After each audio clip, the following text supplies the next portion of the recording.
ABC Sports presents the 16th week of the United States Football League. The USFL.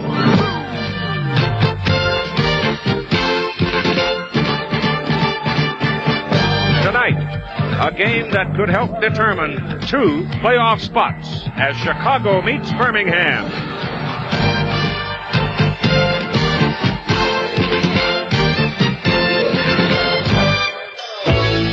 The growing skyline of Birmingham, Alabama, largest city in the state. And not very far from downtown, Legion Field, where we've all heard thousands of times, "Roll Tide" and "War Eagles," where the Vulcans and the Americans have played. Now the home of the Birmingham Stallions of the United States Football League squared off tonight against the Chicago Blitz. And just 2 minutes ago, a torrential downpour settled on Legion Field. It is flat pouring rain, and it started just 2 minutes ago. It is dumbfounding to sit here and realize that it's been a most pleasant day with the most pleasant temperature of 75 degrees, and then have a thunderstorm settle just before kickoff time, and it is really pouring. There are 3 games being played in the United States Football League tonight, affecting 2 of the divisions. And I think as you look at the standings, you can easily discern just how affected they're going to be when this weekend is done. The Atlantic, not much drama there, except for Boston. The Philadelphia Stars have already locked the playoff spot. Boston still in the chase for the wild card spot. Tampa Bay plays at Boston Sunday, and Boston must win to stay in it. In the Pacific Division, Los Angeles is at New Jersey tonight. L.A. is a game back of Oakland. They cannot afford another loss. Arizona at Denver tonight. Arizona out. Denver just hanging on. Oakland at Philadelphia next Monday night. In the Central Division, that's where you've got the drama. A loss tonight, plus a Tampa Bay win on Sunday in Boston, eliminates Birmingham from playoff contention. A win tonight for Chicago gives them a big boost because their final 2 games this season are at home against Michigan and Oakland. Len Swan, our analyst and commentator. Last time these 2 teams played, sometime back, 22-11, Chicago win. Well, it was a defeat for Birmingham, so you know Birmingham has revenge on their mind. And they need this victory to stay close to have any kind of a shot at making it to the playoffs. They have something that is working in their favor, however. Chicago, after a disappointing loss to Boston, George Allen talking to the team on the airplane, coming home, trying to get the team up, a rousing win over Tampa, have played their 3rd game tonight in 12 days. Can they stay on an emotional high to get a victory tonight? That's something we'll keep an eye on. Starting at quarterback for the 4th time will be rookie Tim Cagle out of Notre Dame. He succeeded starter Greg Landry when Landry broke his ankle. And as a starter, Cagle is 2-1. Cagle's a young quarterback out of Notre Dame. Not the experience that George Allen likes to have, but he is doing a very fine job. And when he's on, he's got the number 1 pass receiver in the USFL, number 2 out of Grambling, Tremaine Johnson, to throw to. Running back Tim Spencer had his best game last Sunday. He scored 3 touchdowns against Tampa Bay. He has run the ball very well all season. You can see he's getting close to 1,000 yards, paired with Kevin Long. And we see here a 43-yard play, good for a touchdown. Tim Spencer joined one of 8 people to score 3 touchdowns in the USFL this year. He is developing into a complete player as you see him catching his pass for a touchdown to help give consistency to George Allen's offensive attack. It is defense where Chicago stands out. This man, Luther Bradley, leads the league with 12 interceptions, remarkably 8 of the 12 having come against one team, Tampa Bay. It's a good, solid defensive football team, and one of their best games was played last week against Tampa Bay's passing. You can see they lead the league in total defense and rank number 1 in the pass defense. Across the field, the head man is Rollie Dotsch, a man that was part of the Pittsburgh Steelers organization when you were there. He was there. He helped coach that offensive line, the 2 Super Bowl champions, a very intense coach, and he's having fun building a young team up into a solid program down here. Birmingham, like Chicago, lost its starting quarterback, Reggie Collier, to injury. Bob Lane, Northeast Louisiana, stepped in, has done a solid job. Lane is 5-2 as a starter. He's 5-2. He's playing backup, doesn't have the real strong arm. Reggie Collier was the man he substituted for, but he's an intelligent quarterback, doesn't make a mistake, and number 86, Jim Smith, is his number one target. However, we just found out today Jim Smith will not play because of a knee injury. This is one of the reasons right here Birmingham leads the USFL in rushing. They've got 4 backs. They're not the biggest guys in the league. They're not the quickest fellas in the league. They're not fancy. They just stick their helmet in a crowd and get the yardage. Ken Talton is the number one man. He's gained all that yards by not running the ball more than 15 yards at one time. That's his longest run of the year. So when he gets the ball, you're not going to see a lot of fancy moves. Just straight ahead, following his blocking, bulldozing into the end zone. The place kicker is Scott Norwood, who is the only professional football player so far to come out of James Madison University. He leads the team in scoring with 90 points, and he has very good range. The Stallions also play tough on defense. They are second in the league in total defense, and they are second against the pass. In summary, the real pressure is on Birmingham tonight. Keep in mind, Birmingham loses tonight. Tampa Bay wins on Sunday. The Stallions are eliminated. Chicago-Birmingham coming up. Well, the thunderous rain shower that pelted us for about 10 minutes has now pretty much passed by. It has at least served to cool the evening some more. And though it will make the football a bit wet, it probably will provide a little more comfortable circumstance for the players in that they won't stick. We've had an awful lot of football players spraining ankles, hurting feet and knees this year, especially once they got into the warmer climates, because you have a tendency sometimes to stick to the artificial surface. Michael Kincaid is number 80 and Lonnie Johnson is number 33.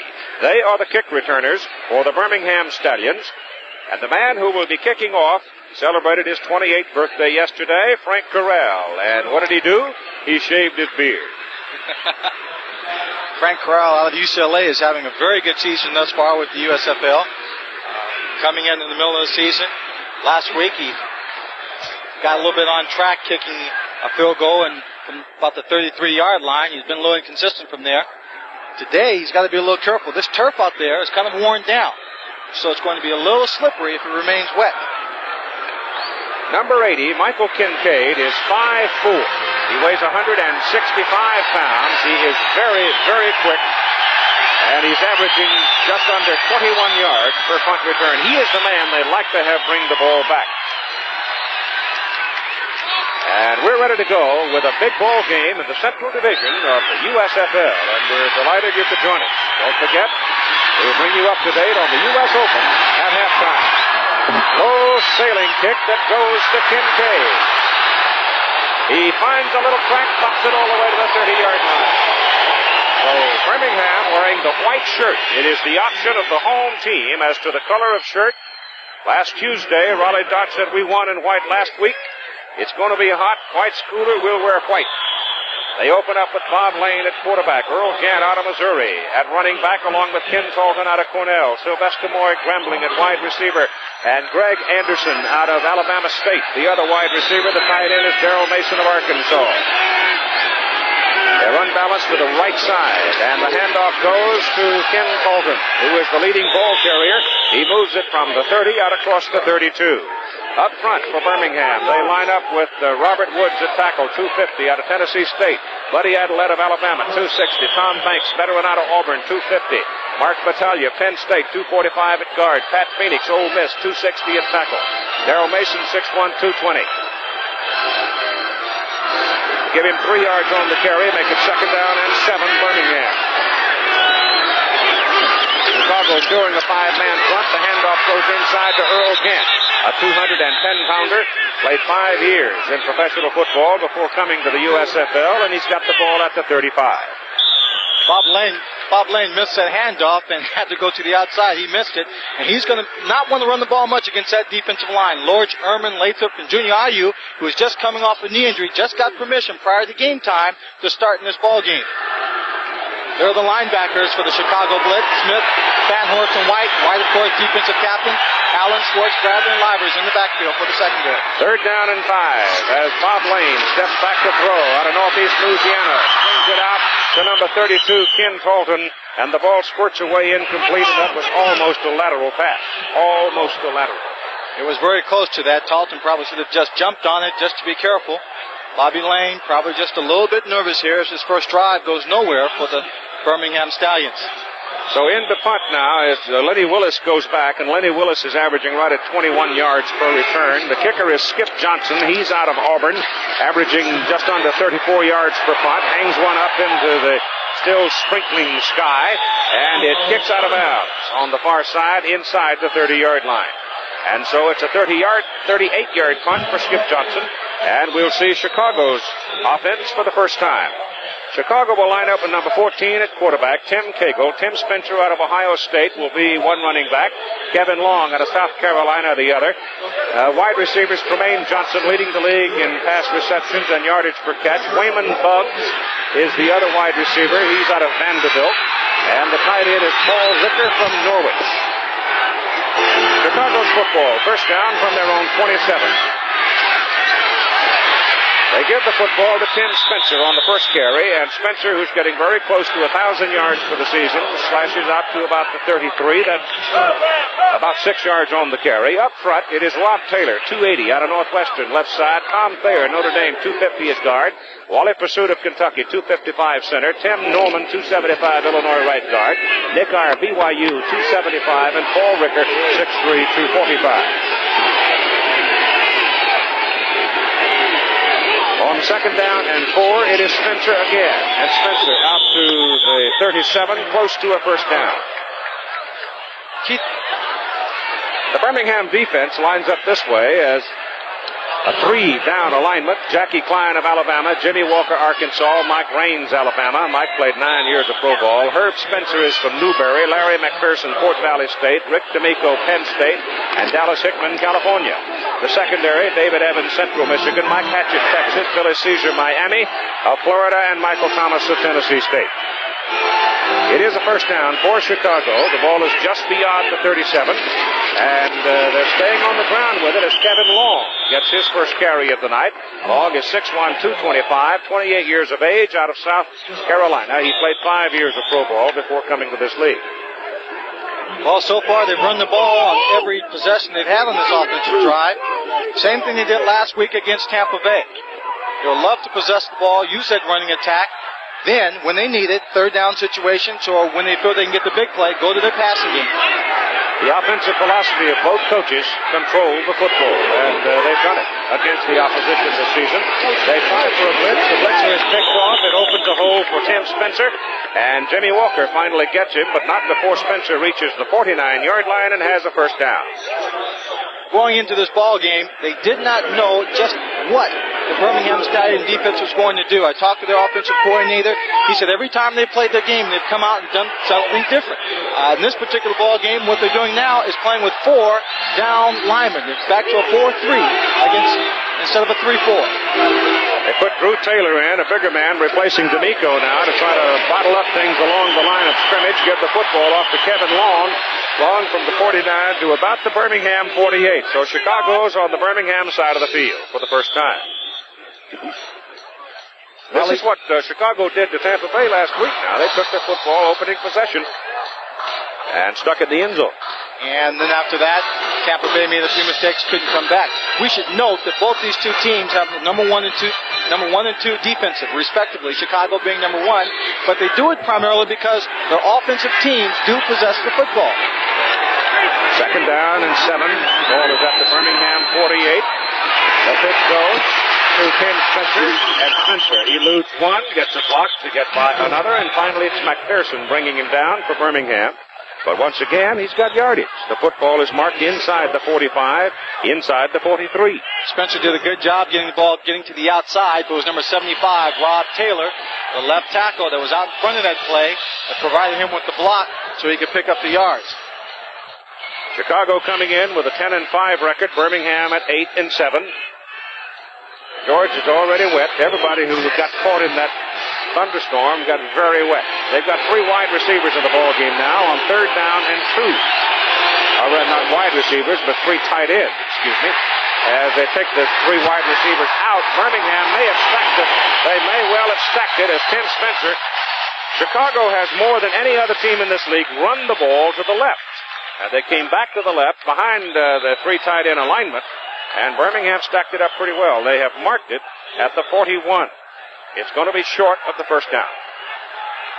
They came in with that short yardage offense. He's going to kick it. Like they were going to just force it up the middle, tried to string it to the outside, and the entire defensive line and linebackers of this Birmingham team just flowed with that offense, read it, and just stopped them short of the first down. Corral will be kicking the football short of midfield. He'll try to knock it out of bounds, try to kill it deep, and keep Birmingham in a hole. He has hit the ball out of bounds 17 times, roughly 30% of his punts. Michael Kincaid is the deep man, hoping he'll get a chance to handle it. It's a good snap, and there is no pressure. And the spinner goes toward the corner, and it does go into the end zone.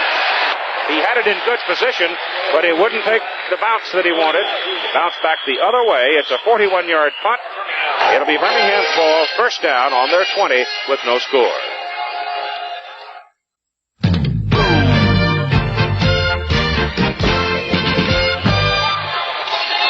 Birmingham goes to work from the 20. Big John Lee, who made his first start in replace of Junior Ayu last week in Chicago. Junior couldn't play. He tried tonight. He's already out of there. John had a big ball game for Chicago last week, but he sprained both of his ankles. So if you see him tippy-toeing a little bit, you'll know why. Here goes Birmingham again. Moving the football, it is Ken Colton. It's that kind of quick opening, hard-hitting stuff by the left side of the line that's been able to give Birmingham so much efficiency at running back. Now watch the hole pop open and Colton, boom, he's gone. Well, the defensive line of Chicago is shifting at the last minute. A quick handoff. You see everybody up there, Ehrman getting trapped. He finally gets tackled from behind. Good execution. Got a little bit of luck catching him in that shift. 45, Billy White into the ball game now. He's a rookie out of Missouri, 195-pounder. And White has the ball, gets the first down, crosses the 30, goes to the 35. Luther Bradley brought him down when he threatened to blow it away. Our colleague got wet early, but he's all spiffed up now and ready to go to work. Here's Tim Brent. Thanks, Keith. You mentioned at the top of the broadcast Jim Smith was not playing. He's on the side. He's charting Chicago defenses, and I know you were talking with Bobby Lane. What'd you tell him? Well, I was telling the things that they're trying to do. I think they realize we're not going to do a whole lot of passing, and they're rushing a strong safety. Consequently, our wide receivers have single coverage. Okay, Jim. Keith? They miss him. Well, 38 passes came to him late. They're going to run the ball again with Earl Gant carrying on a sweep right side. And he's got something out of it on the first down carry. Goes from the 35 out to about the 41, maybe the 42, before Carl Allen out of southern Mississippi brings him down. That was a good gain by Earl Gant on the play. A little sweep. If this play looks like the Pittsburgh Steelers, it's because it's almost exactly the same plays that they had up there. Rollie Dotsch bringing down the playbook with him. Got excellent blocking up front and just turned what didn't seem like much into a good, solid 8-yard gain. Lonnie Johnson, number 33, is now in the lineup at running back. He's out of Indiana. He continues to use all of his running backs. Chicago coming up along the line of scrimmage. Lonnie Johnson is hit. He is hit by number 55, Jim Fonhorst, a rookie out of Minnesota, the rookie linebacker inside for Chicago. And he did not get the first down. Well, he didn't get the first down. Number 70, Kit Latham, you see right there, just coming in, quickest man off the defensive line, throwing Bobby Lane to the ground just after he makes a handoff. He doesn't want to see much of him. It'll be third down and about 2.5 for Birmingham, with 6 minutes and 30 seconds to play in the first quarter and no score. And the rain is now stopped. You have 3 tight ends in the lineup now for Birmingham. That says run. That's what they're going to do with it. Lonnie Johnson looking for something and can't find Ken Colton looking for it. And there is nothing there, as Chicago read it well, and Carl Lorch just stopped it. Carl Lorch out of USC, one of my old teammates with the Trojans, did a good job. Just came off the line, took on the offensive tackle, shredded him very, very quickly, and made the stop. 38 yards on his first punt. Skip Johnson in, hangs it up, drifting under it, Lenny Willis, and Willis calls fair catch. He is hit and dropped, and that'll get a penalty flag. It'll be a 35-yard punt. And they'll move Chicago back up the field because he did signal fair catch, and he was tackled. Well, the man coming down on the play probably just didn't see the hand go up. I think it was number 26, Evans, a defensive back. And he came flying down the field after he made the catch and tackled him. The officials for the ball game: Tommy Miller, the referee; Ernest Calano is the umpire; head linesman Bill Schmitz; Larry Hill, the line judge; Grover Clemmer, the back judge; and Michael Looney, the field judge.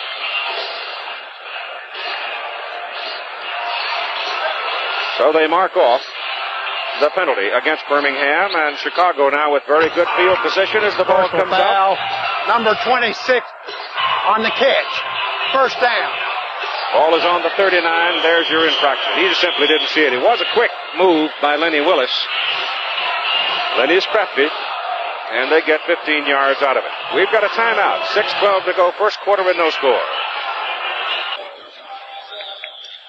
In Birmingham, they call them the Phillies. Southern Bells. It's first down. Chicago's ball at their own 39. No score. First quarter. Second possession. First time Chicago ran the ball very well. Neither team has put it in the air yet. Cagle will put it up here on first down, and he throws behind the intended receiver, Wayman Buggs. Well, I don't know what happened there, whether the ball got away from him. That ball was a long way behind Wayman Buggs. Wayman Buggs was coming across open, but there were linebackers in the line of the ball. Maybe it's a good thing he did throw it behind him. Again, to tell you, in case you joined us a little late, this ball game has great meaning in the Central Division. Chicago 10-5. Win for them is a very big one.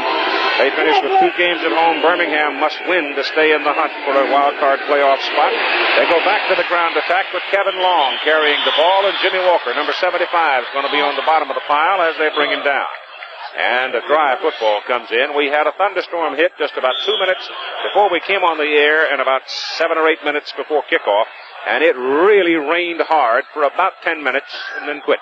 Well, George Allen said if you had some problems not getting enough rain on your crops, all you have to do is schedule a USFL football game and it'll come pouring down. Yeah, maybe that having a team in Tulsa next year will help things in Oklahoma as far as rain and softer springs are concerned. Third down and 6. Cagle started off the snap, never got the ball.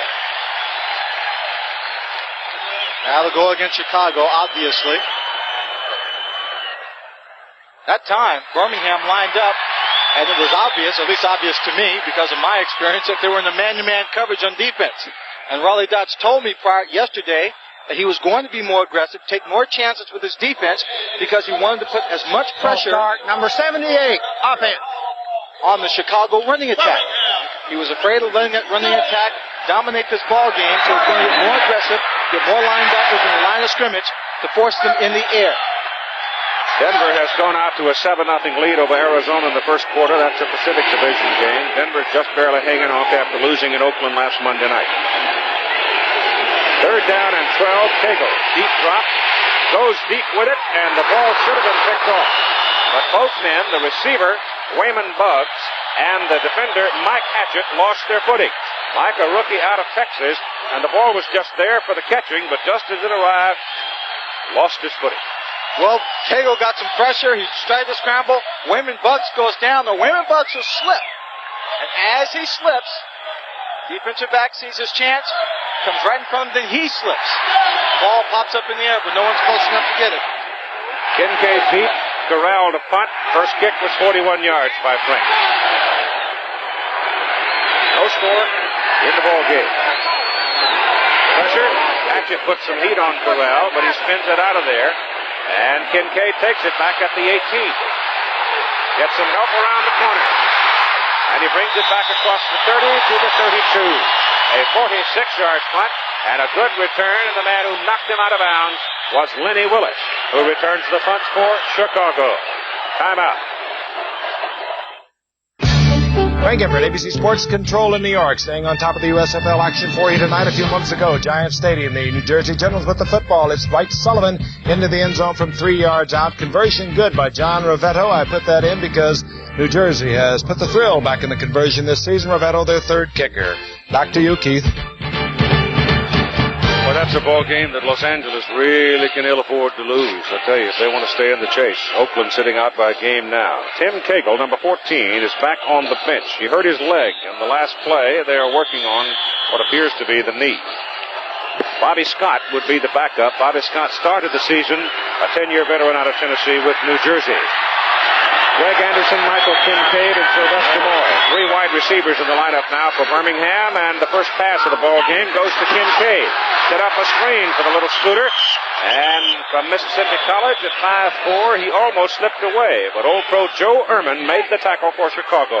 And in doing so, Joe Ehrman stripped the ball away from Kincaid, forcing it out of bounds. Rollie Dotsch said he wanted to get Kincaid the ball on quick screens, low short passes, let him use his speed and his agility to get away. That time, they got the ball out to him quick enough. He made a couple of moves, but Big Joe Ehrman, number 74, shows a little bit of his speed, and he gets to the outside to stop the play right there, knocking it out of his hand.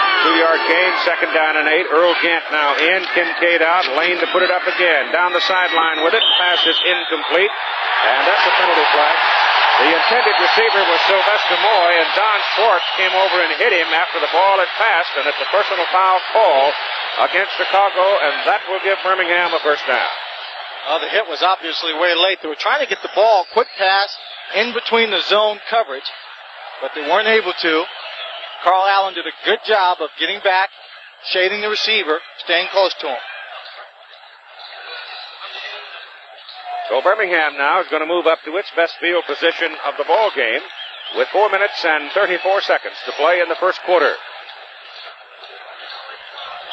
I guess of all of the cities in the USFL this year, Birmingham comes as close as anybody as to having had rotten weather.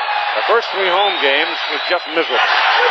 Personal foul, number 28, late hit out of bounds. First down. Here we see number 28. Don Schwartz out of Washington State coming over, and right there, he just takes a little pop.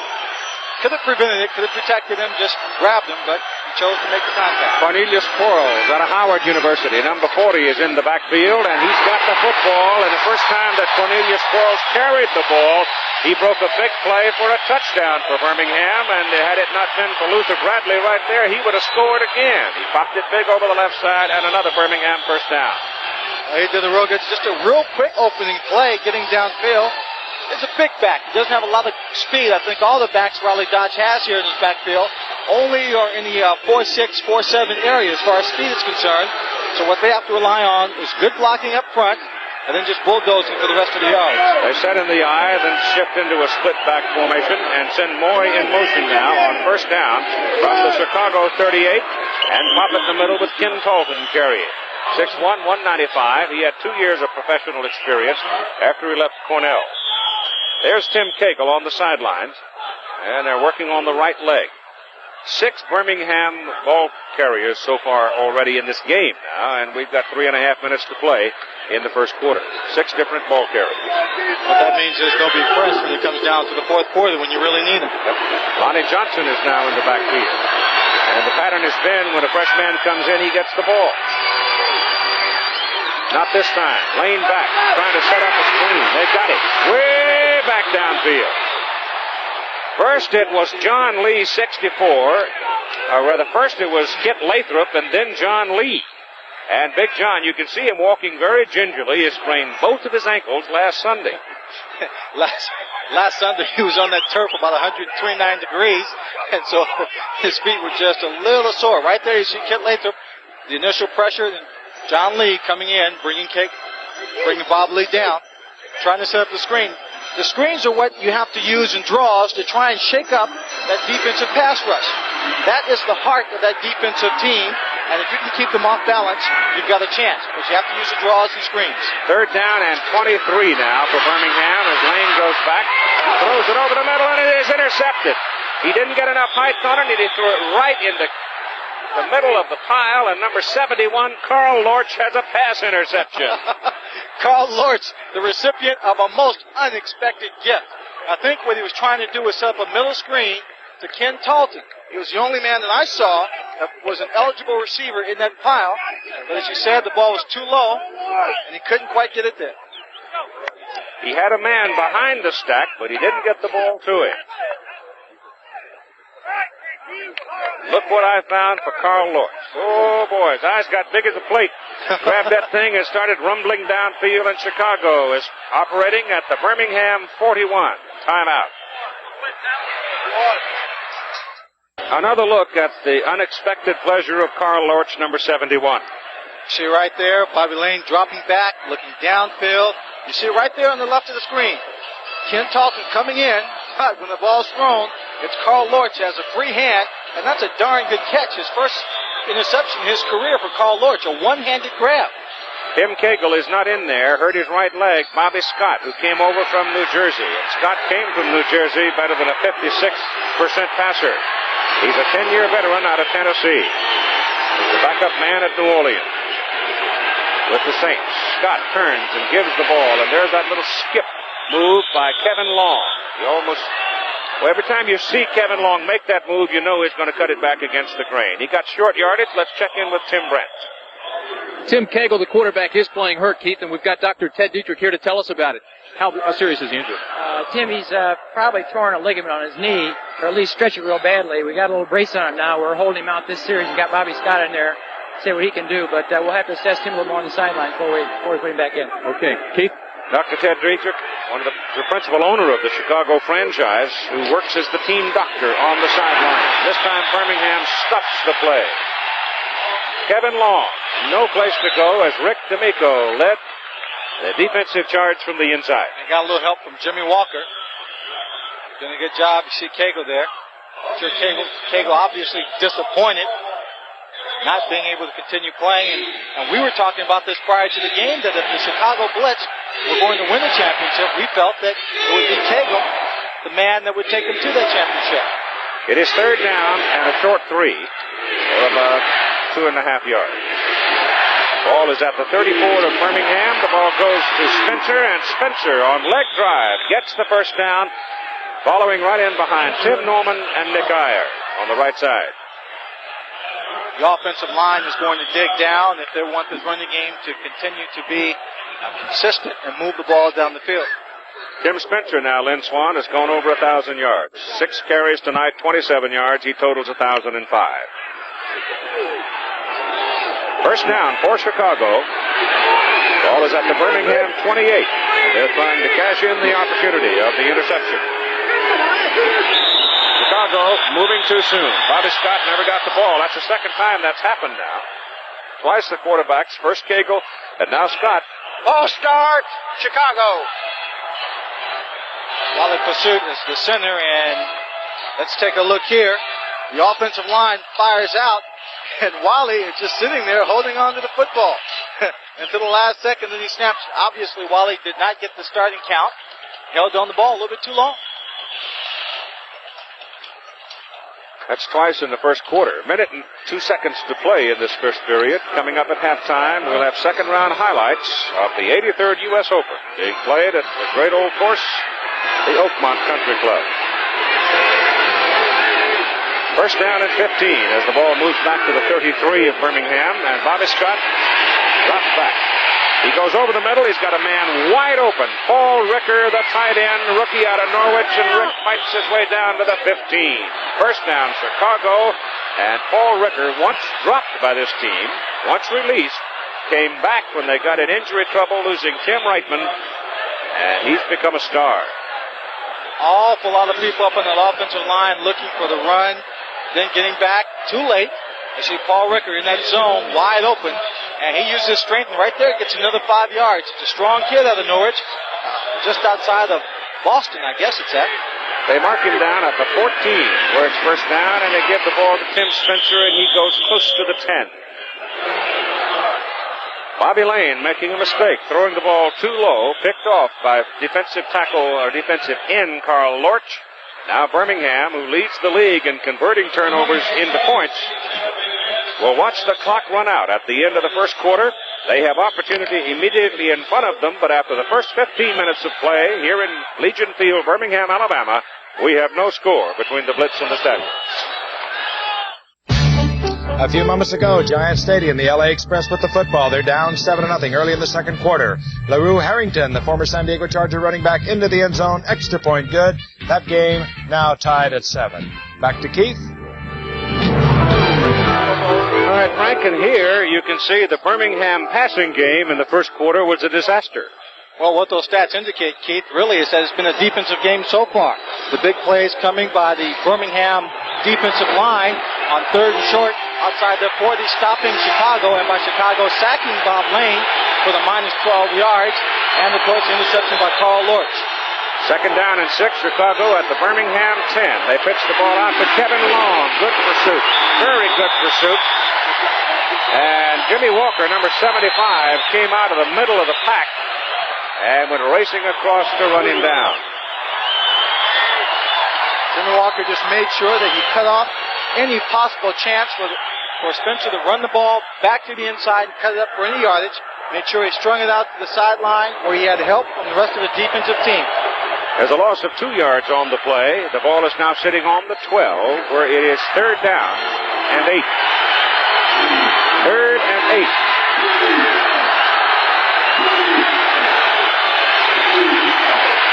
Over the middle, Trumaine Johnson, touchdown. A 12-yard bullet, Bobby Scott to Trumaine Johnson, and early in the second quarter of play, Chicago breaks on top. Number 49, Michael Thomas, he was the man on the coverage. He took him to the outside. He slips right there on the turf. Good catch, and that's a 7th touchdown for TJ, Trumaine Johnson, out of Grambling. In now for the extra point try, Corral. The kick. Cagle has hobbled onto the field, dragging his stiff leg with him, and he will hold.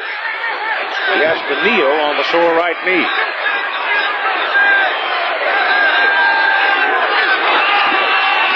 The kick hits the upright and ricochets back, no good. So Corral, a sidewinder, doesn't hook it enough, and it ricochets back, and that's his first miss in 25 attempts. The extra point has not been automatic this year in the USFL.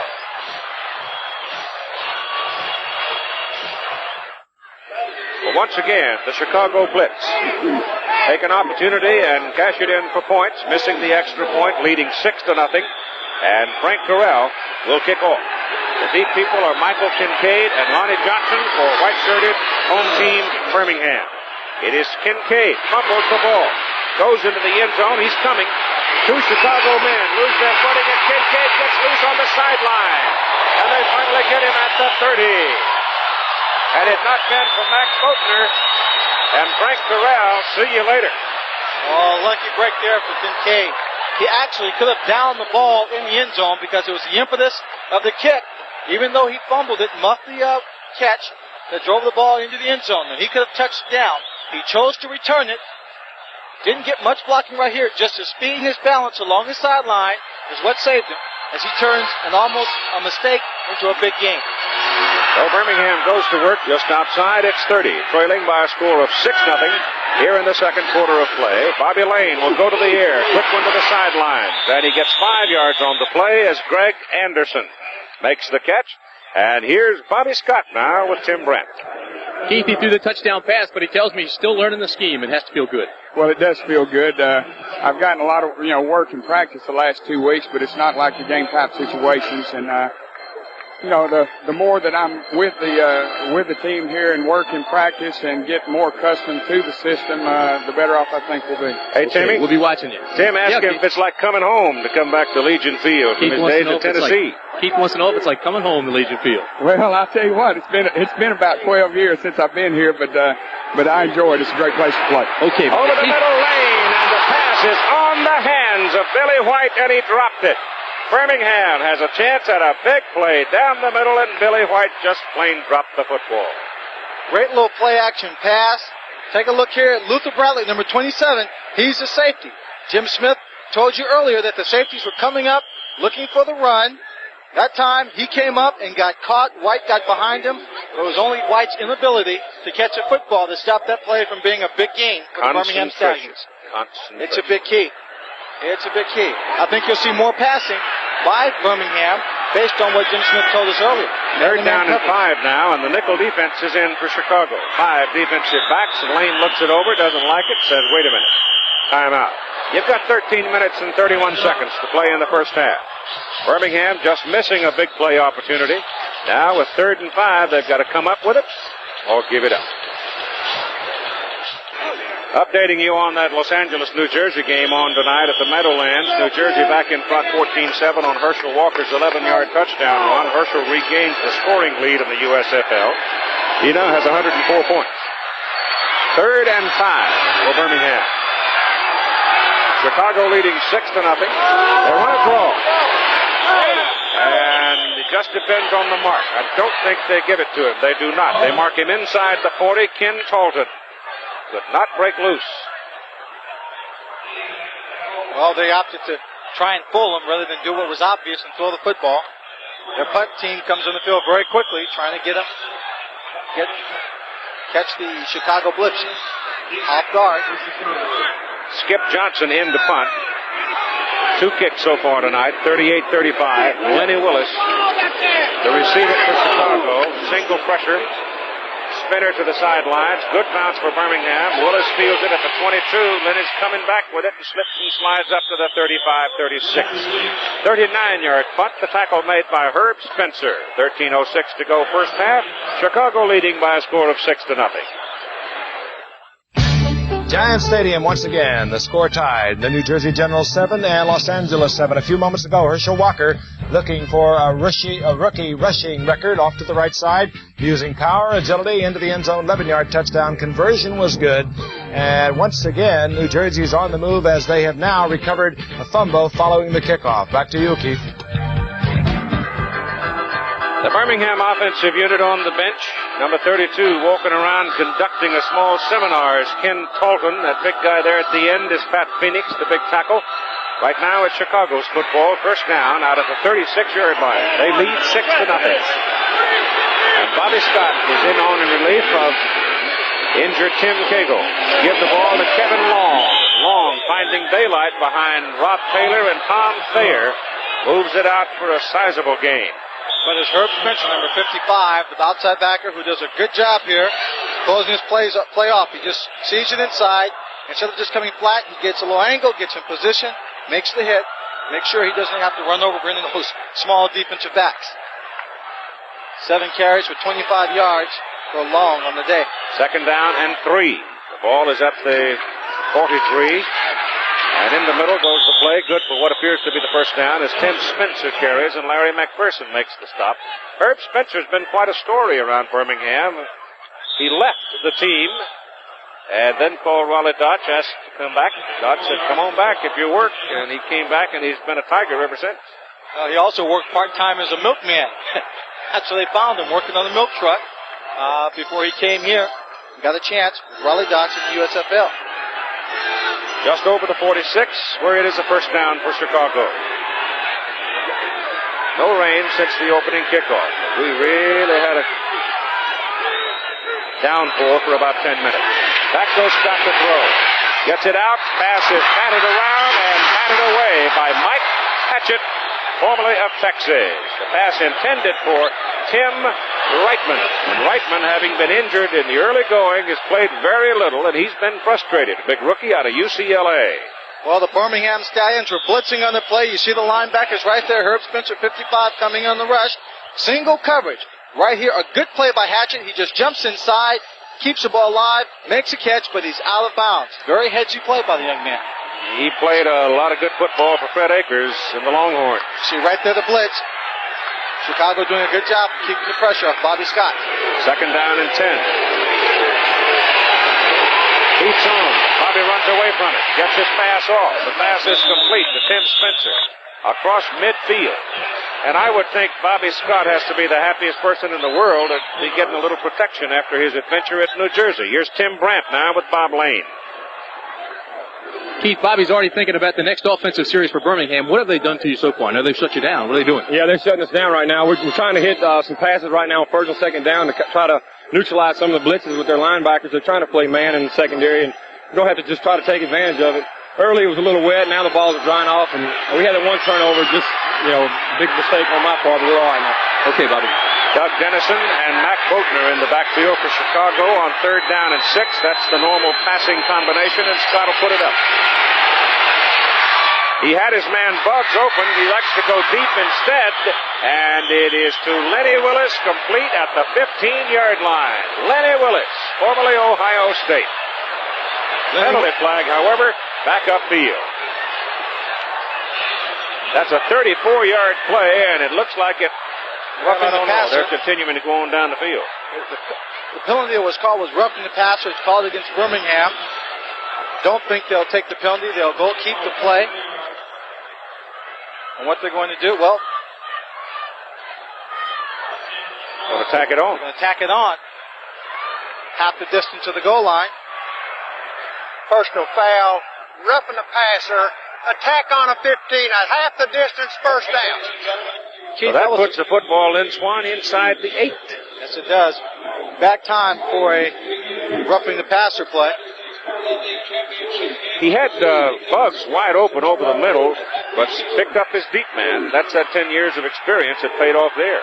You see right now the pass rush. Oh, back to the live action. On first down and goal to go for Chicago. Spencer is the deep man out of the I formation, and he's got the ball. And he didn't get much out of that. Not much at all.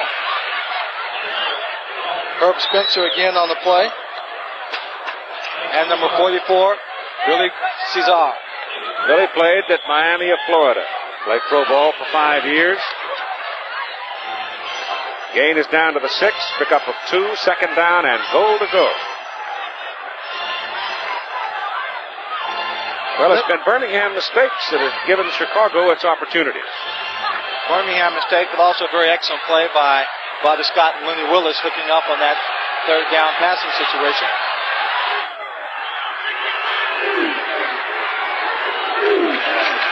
Scott never got the ball.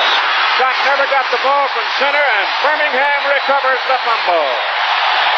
Coming out of there with it, number 53, Rick D'Amico. That's the third time in the ball game that the Chicago quarterbacks have not received the snap from Wallet Pursuit, and that time it popped loose. That time it popped loose, and Birmingham making mistakes that were costing them. Now it's Chicago that made the mistake that cost them the football, the first turnover of the ball game. George Allen indicating there, raising his hands up as Scott goes in to talk to the offensive coordinator, Charlie Waller. And George, first thing George wanted to do is get your heads up. Don't get down. Don't get dragging at this point in the ball game. It's 10:08 to play in the first half. And Birmingham, recovering the fumble, gets the football first down at its own 6, trailing 6-0. Bob Lane keeps it inside. Good trap blocking inside for Ken Talton, and he moves the ball out near the 10.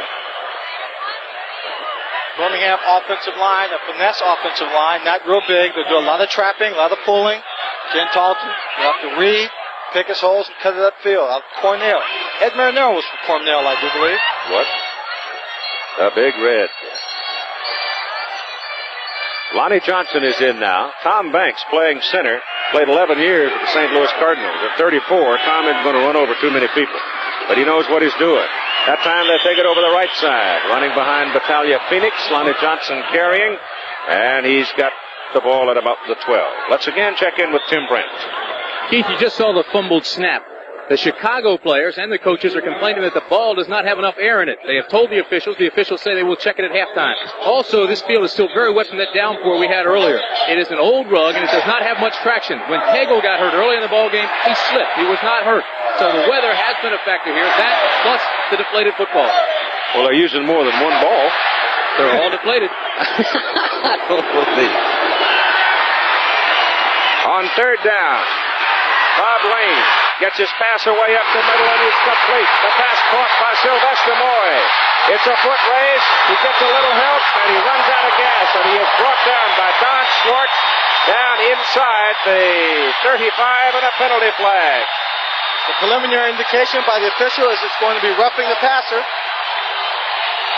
There's 2 flags. There's one back up field, and there's one down here where the catch was made. Maybe a clip down here. Well, I gotta look at the official. He called roughing the passer on a flag that was dropped in the backfield.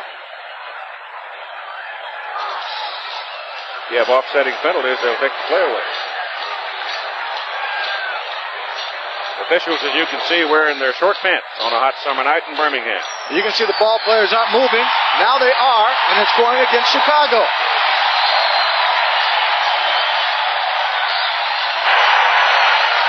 roughing the passer.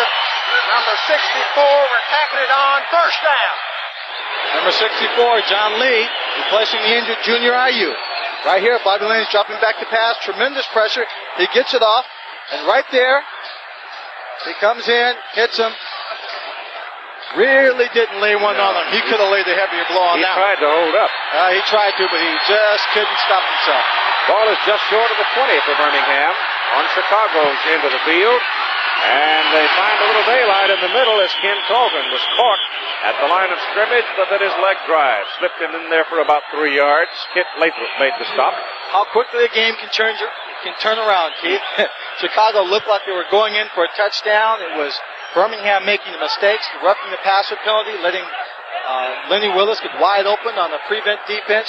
Then after a fumble, big play by Sly Moore. See again, Bobby Lane just back, gets excellent protection here. Downfield, pass is not that long. Sylvester Moore takes it. And the ball goes to Earl Gant. Sweep right side. Not much there. Coming across number 56. That's Ed Smith out of Vanderbilt making the stop for Chicago's Blitz. So they're going to be looking now at third down and about 6. A little more than 6. Lane told Timmy he wanted to put the ball up on first and second down, and he did. He had a good deal of success. Then he comes back here, first and second down, and he runs the ball twice. They're 48% on the season in converting third down plays. Lane spins another timeout as he takes a look at the Chicago defensive alignment. They have 1 timeout remaining with 7 minutes and 19 seconds to play in the first half. Chicago leading 6-0. Third down and 6, Birmingham on the Chicago 16. We're back at Legion Field in Birmingham. The Birmingham Stallions with the football just outside the 16 of Chicago, trailing by 6. Birmingham really needs this win tonight. Chicago coming in at 10-5, Birmingham 8-7. If Birmingham should lose and Tampa Bay should win on Sunday at Boston, Birmingham is out of it. So the heat's on them tonight. Lane back. After the timeout, gets his play. Goes over the middle. The pass is incomplete, intended for Ken Carlton. And Birmingham is howling for interference. It was Stan White, the old pro out of Detroit Lions and Ohio State, that made the play. Oh, Bobby Lane was hot. Obvious passing situation. Chicago stunning the linebackers, getting a good deal of pressure. You see number 70, Kit Lathrop, coming in there. Right there, you see the contact being made. Obviously, pass interference. Pass interference all the way, but the officials missed it. What do you do? I've seen you put on a pretty good act occasionally, Lynn Swan, when you had a play like that on you. Well, then I go into my USC Drama 401 class and do as much as I can. The place kick for 3 by Scott Norwood out of James Madison University is good from 33 yards. And so the Birmingham Stallions get on the scoreboard here in the second quarter of play. They couldn't get it in for 6 because the officials missed the pass interference call in the secondary. Well, you know, that doesn't make Rollie Dotsch very happy. He almost lost another ball game early in the season because the official on a controversial play trying to figure out whether the drop ball was Michigan. Yes, whether the player was down or not down, and ruling it a touchdown. John Mahaffey had the lead.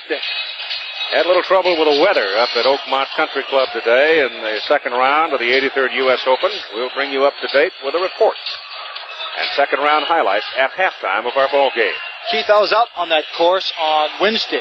Terrifying. And it is a tight course. Yes. Oh, there are traps, bunkers everywhere. Great old golf course. Yeah, if you line the ball up on that tee and you just go a half a degree in the wrong direction, you're in the rough forever. Well, the rough is rough there. Any U.S. Open rough is rough. Lenny Willis is the deep man now. 29 years of age. He was playing flag football in Columbus, Ohio when he got the call to come join George Allen's ball club in Chicago, and he's been very productive. Norwood's kickoff for Birmingham in a 6-3 ball game is hooked down the sidelines. It is fielded by Eddie Brown in the end zone, and Eddie, old pro that he is, puts it down. That ought to be a penalty flag because somebody on the Birmingham shirt came down and busted him. They're going to call it Keith, they're ruling it a safety. What he did, he caught the ball on about the half-yard line, and then he just backed himself into the end zone. He did not muff it. He caught it. That's the difference. He caught it as he was backing up, continued to back up into the end zone where he wanted to down the ball, and then it was called a safety.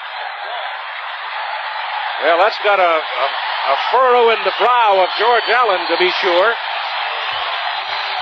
They're calling it a safety to make it a 6-5 ball game. Brown caught it, backed into the end zone. If he had muffed the ball and gone to recover it in the end zone, you'd have had what we had with Kincaid. Let's listen. Well, Stan White, I'm sure, is arguing that it was the impetus of the ball that carried it in. I thought it was. But the player did catch the football. So now we have to have a ruling on this by the official. There is no momentum on the kick. He went back into the end zone for a safety. There's your call from the referee, Tommy Miller. Now he catches the ball, goes back in. On about the half-yard line. So his interpretation of that rule is once the player catches the football, very heads-up play right there for the Birmingham player to make contact to make the tackle. But you had Lenny Willis with 4 years of professional experience and Eddie Brown with 6 years of professional experience. It was Lenny Willis who said to Eddie, go down. You saw him put his hand on his shoulder. So, two guys who've been around make a mistake. A very costly mistake because now Birmingham will get possession. The Chicago side of the field is not willing to concede the call, but it's done. It is a 6-5 ball game. Once the ball is caught, and I'm assuming this is the thinking on this rule, once the ball is caught, then the impetus of the ball is stopped. Well, he was square to the ball. I would guess that would be part of the officials' thinking on it, too. If he had his back turned and had been going with the flight of the ball and making the catch, carrying him on into the end zone, it might very well have been impetus of the ball. But I guess the point was that he was square to the flight of the ball, caught it, and then backed up. He had possession of it. Had possession. As we saw earlier with Kincaid. He actually touched the ball, but the ball bounced off him into the end zone. That was the impetus of the ball that carried it there. But the player made the catch and stopped it. We've seen a lot of unusual things this season. Stick around, it ain't over. I'm sure we'll see a few more. Here's the punt, and not a very good one. It's short, and it is fielded and brought back up, well up to the 45, 46-yard line by Billy White. White, a running back, was playing in the short zone, and he brings it back and then takes a wallop from Troy Thomas. Keith, it's tough when you're the short man in that zone. You feel the kick off, a punt, any kind of kick, and you don't get those two protectors in front of you. Now watch here. He catches. Well, we're looking again at the kickoff. His foot was on the goal line when he had possession of the ball. But the goal line is not in the end zone. That's the claim. Whatever, it's done. 6-5 ball game. Oh, a little flea flicker. Bob Lane sets it up, throws it as far as he can, and it's almost intercepted. The pass was intended for Greg Anderson, and guess who had his fingers on it? Luther Bradley, who has 12 this season. The play is called fake 15 straight flea flicker. That comes straight out of a victory over the Cleveland Browns by the Pittsburgh Steelers back in 1979. Luther Bradley from Notre Dame wasn't going to have any of it with his 12 interceptions. He was just playing center field. 42-yard line of Birmingham. 47-yard line of Birmingham. Second down and 10 with 6:48 to go in the first half. Score is now 6-5. And they send it up the middle with big Cornelius Porro, the 220-pounder out of Howard University. I was just with Leo Miles out in Las Vegas for a little while this week at the National Athletic Directors Convention of Howard University. He's a big back for Alden comes back in now for Birmingham. Third down and about 7. Long 6, short 7. Just over midfield. Lane to throw. He has good protection.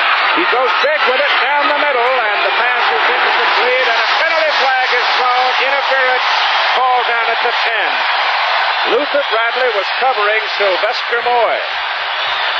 sign that man up and take him to Hollywood. It was a great acting job by Sylvester Moore. But remember, defensive pass interference in the United States Football League is a 15-yard penalty. He does not get possession at the point of the foul unless it is flagrant. Let's take a look at Luther Bradley. He's playing the receiver well, right down the middle of the field. Now he turns to run.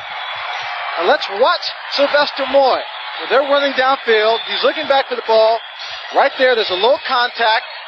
Oh. He's not really tripped. He takes advantage of the arm of Luther Bradley on his hip, puts his hands in the air, falls down. If there's an Oscar, let's give it to him now. There was a second flag thrown. Let's see if they're going to tack on an extra penalty here. There's a 15-yarder being marked off, and we'll get the call from Miller. Tommy Miller. Pass defense. Pass interference defense on number 52. We also have a personal foul. We're going to tack it on. It's a dead ball situation. Yeah, second flag with the personal foul against Chicago. He couldn't remember Luther Bradley's number. No, it gave Stan White credit for the foul. Well, 27-52. It's real close. 30 yards and penalties. Personal foul, unsportsmanlike conduct on number 52. Oh, that's where Stan got it. Stan was objecting vigorously to the call, and that's what got him the unsportsmanlike call. Right here, another look at the pass interference call on Luther Bradley. You see here, he doesn't really trip him. Peyton Sylvester. Oh, what a slide. It's first down Birmingham, and the Chicago defense jumps all over Ken Talton as little Virgil Livers was right up in there. Virgil wanted to blitz, but he saw the handoff inside and jumped it. They've quickly gotten away. You see Virgil Livers out of Western Kentucky. They've quickly gotten away from what Bobby Lane said they wanted to do. On first and second down, throw the ball because Chicago's playing more man coverage than they expected, trying to stop the run. Second down at about 9. Lane back on second down to put it up. Goes into the end zone. Touchdown to Darrell Mason. And this time he catches Luther Bradley and burns him for the touchdown. Darrell Mason, the rookie out of Arkansas, the recipient of Bob Lane's touchdown pass. Bob Lane that time, excellent pass protection. Watch here, just watch the red jerseys if they go down, just being taken down by the offensive line. 71, Carl Lloyd just has nowhere to go, can't get in. A crossing route, 3 yards in front of Luther Bradley. Good catch for the touchdown. 41 catches now for Darrell Mason. He averages as a tight end just under 12 yards per catch. In fact, he'll be over 12 now with that one. Played for Lou Holtz out at Arkansas. You've got 5 minutes and 28 seconds to play in the first half, and the indication is that Birmingham has called its third timeout of the first half. You see, Darrell Mason was at the bottom of the screen right there. He gets an inside release off the line of scrimmage. He is the leading receiver for the Birmingham Stallions coming in this ball game. With the pressure that's been applied to Jim Smith, he has become open even more. And with Jim Smith out of the ball game, you look for him to carry most of the load in that passing attack. Scott Norwood is now coming out on the field. I thought for a minute that Rollie Dotsch might have decided to go for 2 on the extra point try. With the score now 11-6, an unusual score to be sure. There's young Scott Norwood out of James Madison University. Well, the fans here in Birmingham are chanting, go, go. They want them to go for 2. Norwood's coming back. Lane's going in. They're going 2. Rollie Dotsch told me before the game that if they scored, that they would go for 2. And it looks like he's going to stick to his word. Steve Stevens out of Oklahoma State goes in. He's an extra tight end, number 88.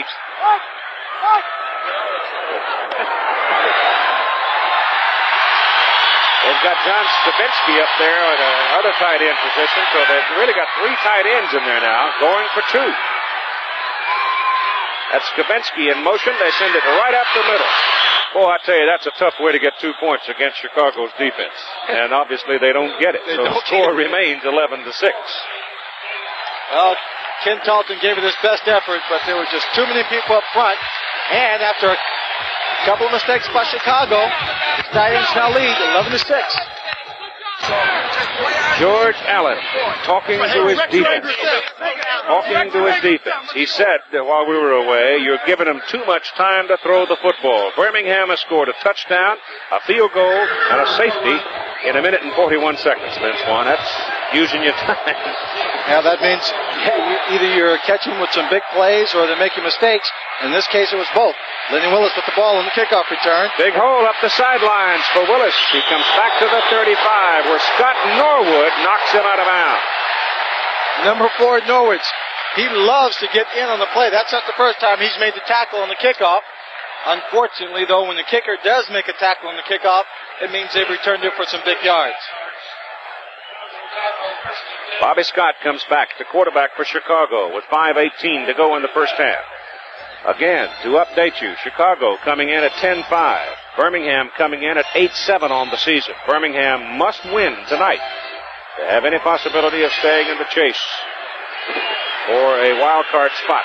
The Central Division has been tough and tight all season.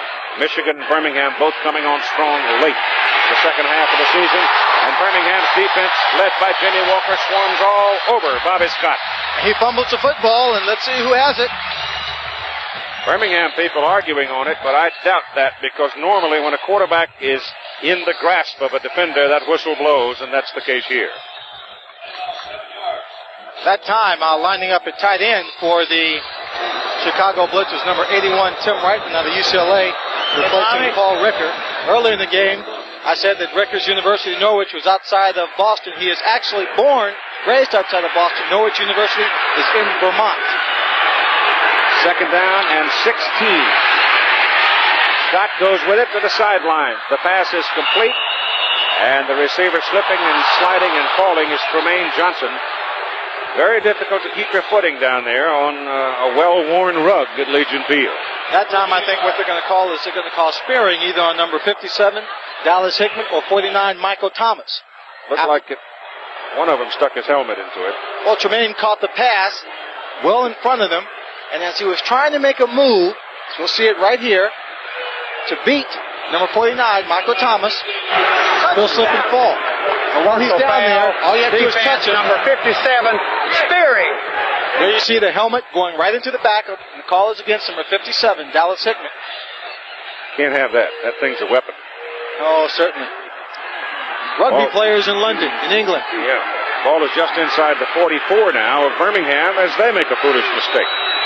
4:44 to play in the first half. Whoa! Look at here. Kevin Long gets the ball, and Jackie Klein, who played for Paul Bryant at Alabama, gets Long. Ate him up. Let's check in now with Tim Brandt with Stan White. An emotional game, and the guy that's in the middle, one of the leaders, of course, Stan White. Tell me what was going on out there when they called the 2 flags in a row. Well, I hate to comment on the officiating. All I can say is the level of play is fine in this league, but we got to work on some of the other areas. It's tough on the road, and we're getting our share of the bad ones here. So we have to keep our cool. It's tough out there when you got so many things going against you. It's bad enough to play against 11 guys, but we just got to keep going and come back and win this game. Okay, Stan. Keith. Whistle stops it. You're going to get a procedure call against Chicago here. It'll cost them 5 yards with 4 minutes to play in the first half. Somebody moved on the left side of the line. Might have been Thayer. So that'll back them up, and it'll make it second down and 16. False start. Number 61, Tom Thayer, just lifting his hand up probably. Halftime at Giant Stadium, the Meadowlands, 17-10. New Jersey leading Los Angeles. Both field goal kickers getting into the ball game. That is the 7th penalty now on Chicago in this ball game, totaling 75 yards. Second down, 16. That's Lenny Willis going in motion, and Scott Back's going to get it. Hatchett hit him, but he gets the pass away, and Lenny Willis can't quite come up with it. Oh boy, did Hatchett lay a blow on Scott. Hatchett got in very, very quickly. They're fortunate man-to-man coverage, and Lenny Willis had him beat again on the same route. But watch here. You see the excellent pass rush on this play, putting the pressure. He goes down. Ooh, and Bobby Lane just gets sandwiched in between the big men up front. That was number 70, Drew Taylor. Right there you see a man-to-man coverage. Lenny Willis getting that single coverage, coming in motion. Just couldn't get his hands around the football. 3rd down and 16. Ball is back at midfield. 3.5 minutes to play in the first half.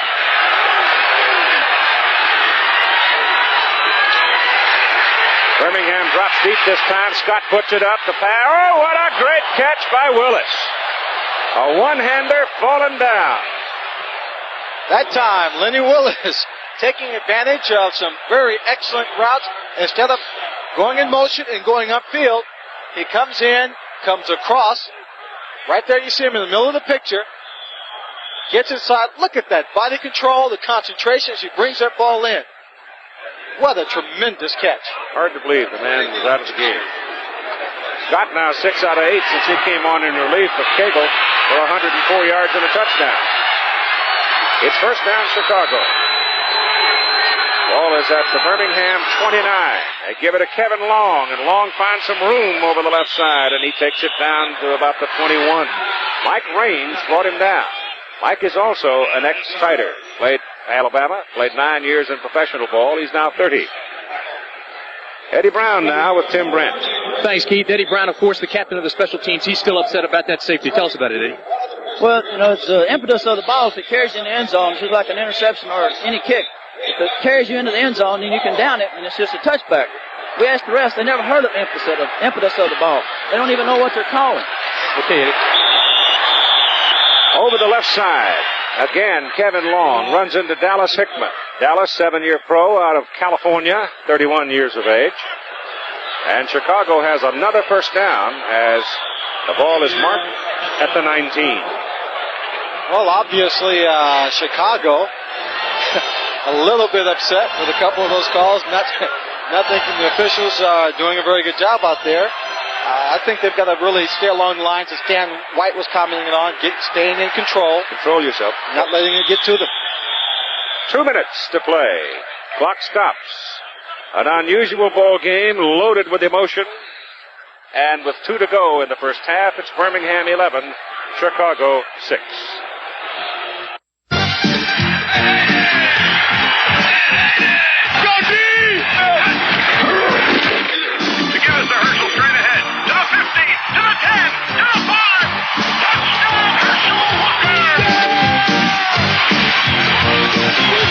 We're powerful if we stick together. Let's go.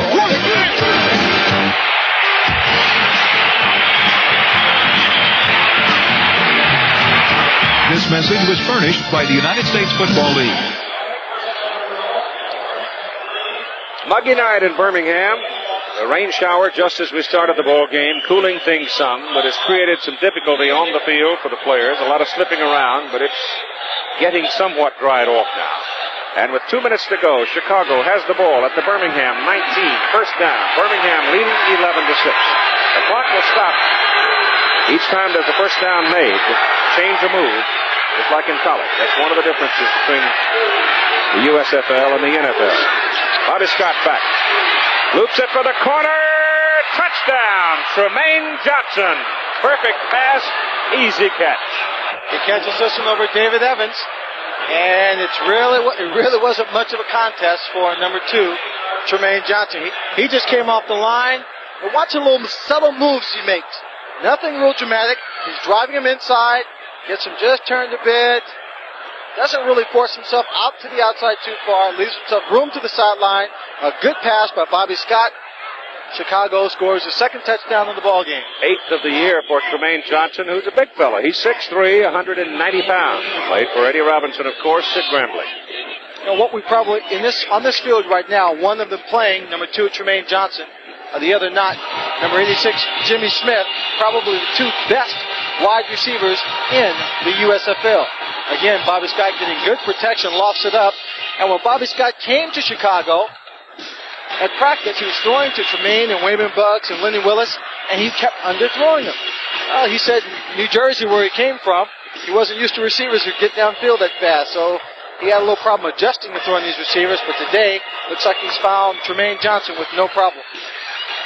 Again, looking at the central standings to re-emphasize the importance of this ball game, particularly for Birmingham.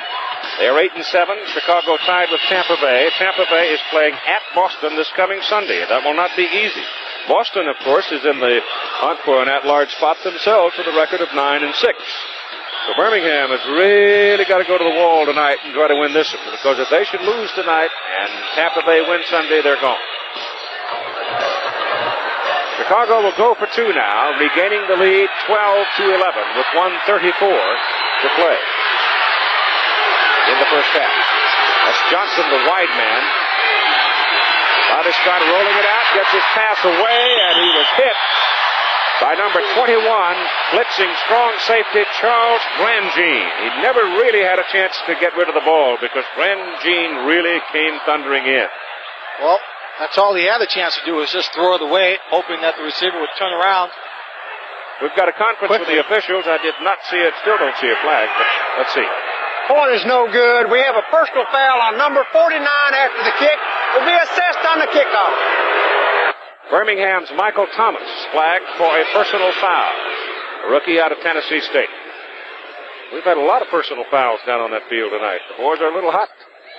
Well, neither team, the offense or the defense, has left the field at this point. They seem to think that apparently Chicago seems to feel that they should have another chance at the extra point. He called it a dead ball foul.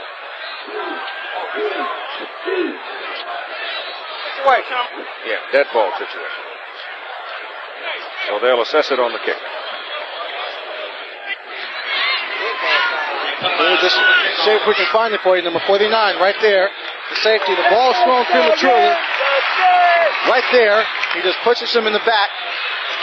He knows he's guilty. He was eyeing the referee the entire time after he made contact.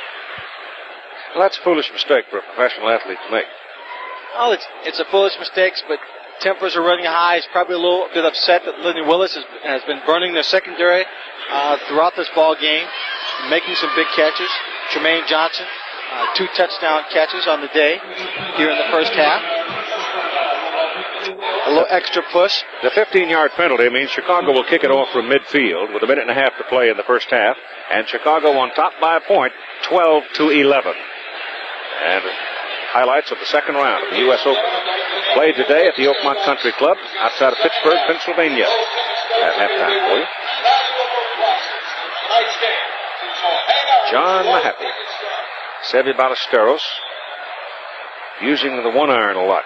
Play that tight layup. He's got a strong game off the tee with his driver, but on that tight course. They tell you, Seve's pretty strong off the tee with a one iron. Well, apparently he is. Bouncing kick through the end zone. Birmingham will take the ball first down at the 20. No time expired. Nobody touched the ball.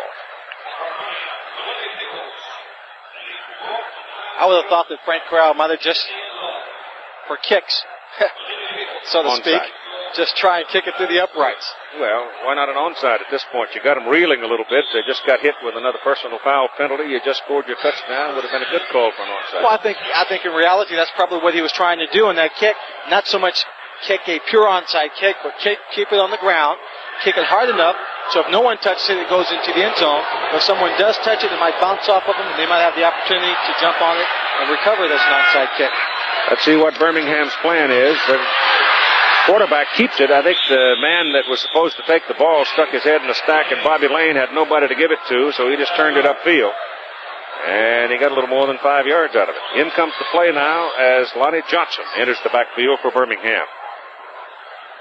Well, with 1 minute and 30 seconds counting down, Chicago with its timeouts left, 2 timeouts left. If I were Bobby Lane with these tempers running kind of high, I don't think I'd keep the ball in the quarterback option right now. He's actually marked just short of the 25.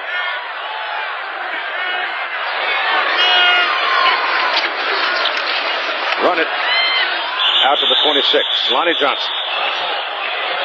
Clock is rolling along now, and Chicago, I'm sure, buoyed by that second touchdown. Chicago here will call time.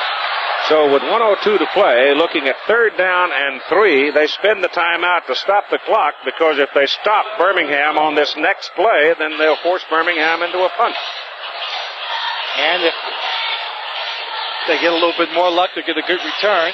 If it's a kick that's the average kick or punt, then they'll have the ball somewhere on their own 40-yard line. This week in the league, Ron Blanding, the owner of the Denver franchise, put it up for sale. He wants out. Said it wasn't any fun anymore. We had a new franchise awarded to Jacksonville, Florida, and the San Diego City Council said no on the USFL team playing in the San Diego Stadium. So now the San Diego people are talking to Tulsa, and the declarations I saw today out of Tulsa, including Tulsa University, indicated they would be most welcome there. So your expansions right now are Pittsburgh, Jacksonville, Houston, and Tulsa, if in fact it does turn out to be Tulsa. Well, I guess the coffers of the San Diego bureaucracy must be fairly well filled. Guess so. I would imagine, however, if the new folks in San Diego, if they'd offered to put in a rug, they'd have been welcome, wouldn't they? Mm-hmm. 3rd down and 3. They run it, and they're close. Ken Talton carried the ball, but they have marked him short of the 30. That'll bring up 4th down and 35 seconds to play in the first half.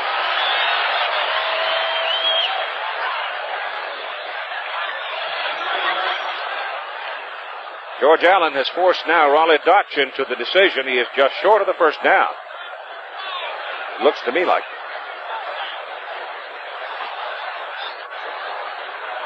Ball is definitely short of the 30.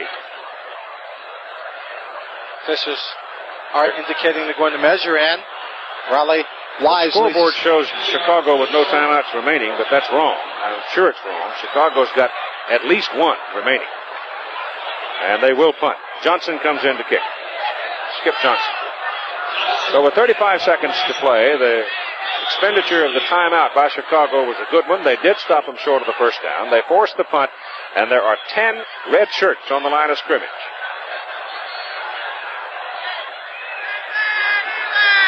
Chicago playing games up there.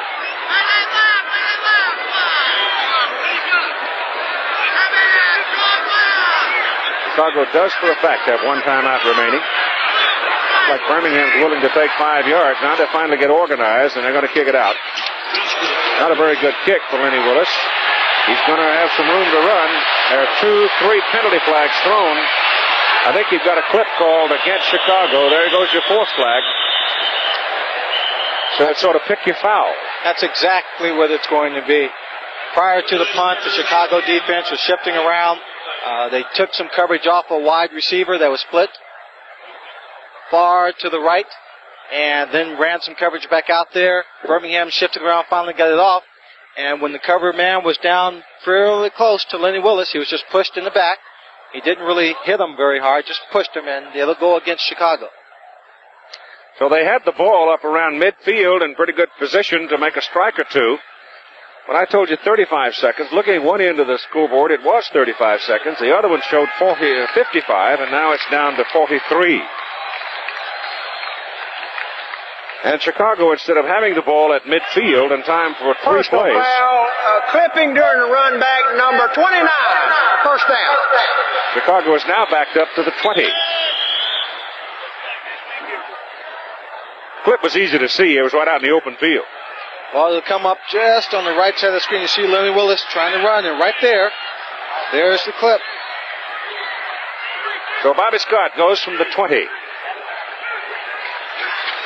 Deep drop. Throws it as far as he can for Tremaine Johnson. And it is incomplete. And you know what? Johnson didn't miss it by much. Not by much. He almost ran that thing down. Well, it looked like he was coming inside on a post pattern. But Bobby Scott threw it just over his outside shoulder. You can see all the defensive backs are at least 10 yards off the ball. He comes down. He's trying to split the corner and safety. Now he sees the ball to his outside. Can't find it. And had he been able to find that ball all the way, he was in good position to make a diving catch. Alan Grambling. Scoreboards are in sync, showing 36 seconds to play in the first half. Tom Banks, the veteran center for the Birmingham Stallions. Second down and 10, Chicago. A 1-point ball game going into halftime. Scott's pass is picked off. Intercepted by Larry McPherson. He fumbles the ball. And they called it out of bounds or dead. And Birmingham possession with 28 seconds to play. Chief, it was just on the tip of my tongue after that last play to say that in the situation they're trying to score, Chicago's trying to move the ball downfield with a big play, also run the risk of throwing the interception. And right here, Larry McPherson is in position and comes up with the big play. Number 50 dropped back into that short zone and was right man at the right time. Right in front of Lenny Willis. From the 19, with 28 seconds now, Birmingham with a chance. John Lee is in the Birmingham backfield. Too soon. Big 64. John Lee had his first sack of the year against Tampa in his first start with Junior IU out. Number 64, Red, encroachment. And right here, as the offensive line was shifting into its down position, they just got an over-anxious John Lee out of Nebraska to jump offside. Chicago 9 flags and 95 yards. The ball moves down to the 14. Well within reach of Scott Norwood's foot. 27 seconds. They used 1 second that time, so they've got time for at least 2 plays before they call for the kick. But remember, Birmingham, no timeouts remaining. They can't stop the clock except by running out of bounds or an incomplete pass. They try to run a draw, and there's nothing there. Oh, boy. 20 seconds, and the clock running. Number 70 kick, Lathrop, and number 64, John Lee on the stop, playing good, smart defense, looking for those draws. 10 seconds. Throw it away. Stop the clock. That's what they do. Now you've got 8 seconds, and that'll bring Scott Norwood into the ball game. Oh, I said earlier that to keep this defensive line off balance, you got to run draws and screens. This time, they try and run the draw. Ball's fumbled just a little bit. And number 70, Lathrop. Number 64, John Lee, on the play before, that last play you saw where he threw the ball out of bounds, they stopped the running play cold. Back at the 16. So the spot of the football is going to be back just inside the 23. So it will be a 32-yard field goal for Norwood. From this distance, he's pretty good. The kick is up. The kick is good. So Chicago, using all of the tactics, had everything going its way, but then there was a clip, and suddenly there was a mistake.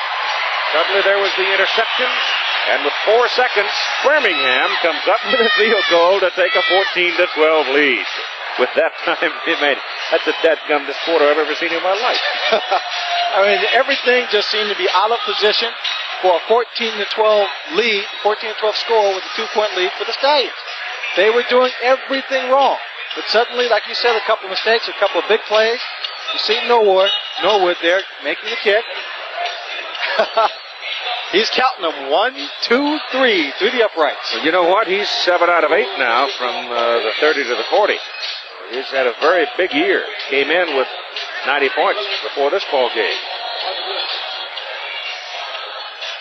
So Lenny Willis goes ambling back to accept the kickoff from Norwood with just 4 seconds to play in the first half. Remember, highlights and complete rundown of the second round of the U.S. Open at Oakmont today, coming up at halftime. Ball skitters along the ground, goes through the legs of Tim Reitman. It is still loose, but finally 3 Chicago Blitz jump on it and finally control it. And the first half is over, with the Birmingham Stallions leading Chicago 14-12. Well, who knows what may happen in the second half. We'll be back for halftime after this message and a word from our local station. Teams getting ready to come back on the field for the second half of play. Right now, we join our host, Frank Gifford, at our studios in New York. Thank you very much, Keith. Enjoying your docile tones and also the commentary of Lynn Swan. As you mentioned earlier in the game, an important game going on at Giant Stadium here in New Jersey. They're playing in the third quarter at the moment. It is Los Angeles trying to stay with Oakland out of the Pacific Division. Los Angeles into the game tonight, 7-8. Oakland, of course, 8-7. They'll play Philadelphia on Monday night. Let's take a look at the first quarter action. It was Jersey getting on the scoreboard first. Dwight Sullivan over the right side. Conversion was good. It led 7-0 at that point. LaRue Harrington, the former San Diego Charger, takes it in from in close for Los Angeles. That tied it up at 7. And then Herschel Walker, a big play to the right side. Following his block, breaks it back inside. 11-yard touchdown. And it was New Jersey leading 14-7 at that point. Both teams have scored field goals, and right now New Jersey has the lead over Los Angeles, 17-10. They're playing midway in the third quarter. And, of course, the game you're watching down in Birmingham, a hard-hitting football game that Birmingham desperately needs to win. And, of course, if you were with us early in the game in the first quarter, Tim Cagle, the rookie quarterback from Chicago, knocked out of the game, sore knee. He was replaced by Bobby Scott, the former New Jersey General. Trumaine Johnson, touchdown, 12 yards out, his 7th of the season. Norwood hit a field goal, and following that with the score Chicago 6, Birmingham 3, watch Eddie Brown, because George Allen will watch the movies. The officials ruled this was a safety. Obviously, his momentum carried him into the end zone. That made it Chicago 6, Birmingham 7. Bobby Lane came right back for Birmingham. Darrell Mason, 21-yard touchdown pass, and Birmingham had the lead 11-6 when the two-point conversion missed. The lead changed again as Bobby Scott once again finding Trumaine Johnson, 19-yard touchdown. Their two-point conversion failed, and Chicago led 12-11. Scott Norwood came back out with 4 seconds remaining, put Birmingham on top 14-12, and that's how we stand right at the moment in Birmingham in a game that, as I mentioned earlier, is so very important for Birmingham. They are 8-7. Tampa Bay and Chicago in their division, of course, are both 10-5. Michigan is 9-6. One other game going on tonight out in Denver, and they are at halftime. Denver leading Arizona 15-0. And there's a full slate of baseball action on the schedule tonight. Let's take a look first at the American League. Final results is Boston over Baltimore. It was New York over Milwaukee 7-2. The Yankees on a roll. Toronto beat California 6-3. Those are final scores in. Another action, 7th inning. It is Detroit over Cleveland 11-4. Oakland leads Chicago 3-1. They're playing in the 5th inning. Still in the American League, Kansas City over Seattle 2-1 in the 6th inning, and Texas blowing away Minnesota in the 7th inning 10-0. Moving over to the National League, it is Montreal 5, the New York Mets 1. They're playing in the 5th inning. Keith Hernandez recently acquired the All-Star first baseman from St. Louis just before the deadline, is 1 for 2 on the night. Pittsburgh leads Philadelphia. That is now a final score. Pittsburgh over Philadelphia 2-1. In the 7th inning is St. Louis over Chicago 5-2. And we have one partial score from out on the West Coast, and Houston and San Diego are scoreless. They're in the 2nd inning. Los Angeles, Cincinnati, Atlanta, San Francisco, they'll be coming up a little later on this evening. All right, we're going to be returning to Birmingham in just a few moments, where right now they are getting it on with Birmingham leading 14-12 over Chicago right after this message and a word from your local station. Stay with us. The Stallion is out. The footballs have been checked. The referee, Tommy Miller, put a gauge on them, found them all to be legal at 13 pounds of pressure, which is proper, and I guess maybe we'll just stand by and see what else can happen in the second half. Do you, Lynn Swan, expect Rollie Dotsch to change his tactics any? I don't think Rollie's tactics could have gotten that scenario for him. I think with Rollie Dotsch is just happy at this point that his young ball club is still very much in this ball game with a 2-point lead. He knows his team has to continue to play well. They have to avoid the mistakes. He's trying to protect some very obvious weaknesses on his defensive team, and at the same time, put together a consistent offensive drive that keeps his team, his offensive team, on the field and scores points.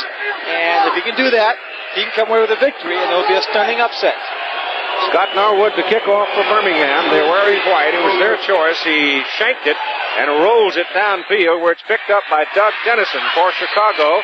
And Dennison returns it big, gets it out to the 34-yard line. And so Chicago will start with good field position.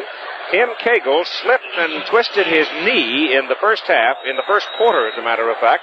And Bobby Scott has been in at quarterback since then, and twice has hooked up with Trumaine Johnson for Chicago touchdown.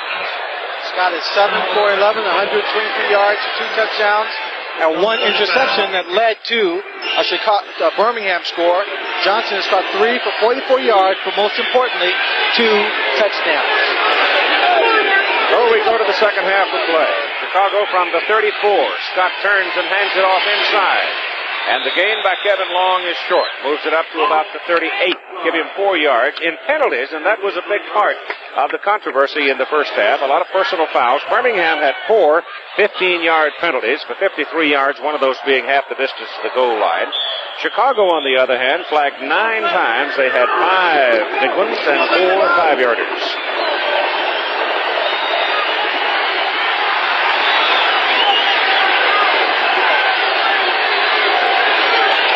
On second down and 6, they give it inside, and stepping inside to make the defensive play is Big Jackie Klein, number 98, a 275-pounder out of Alabama. Playing and rolling. And that was a heavy step coming inside by Mr. Klein. He wasn't going to let anything go by him this time. He takes on the blocker, keeps that right outside arm free, and he just catches him right there, catches Spencer, and brings him down. Jackie Klein playing at home from Alabama. It is third down and 6. And it's a long 6.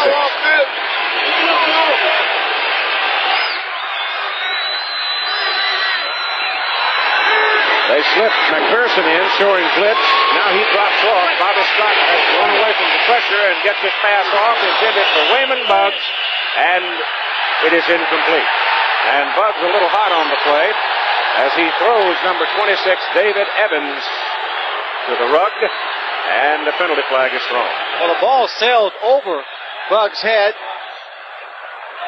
and then David Evans came up to make the hit out of Central Michigan, and tempers have been hot all during the first half. Tempers are flared. The defensive backs are trying to intimidate the receivers, taking shots out of bounds, taking shots unnecessarily. That time, Evans came over the top. Wayman Buggs felt he should not have been hit, and he got a little aggressive himself, flipping David Evans over the top, pinning him to the ground, but drawing a 15-yard penalty.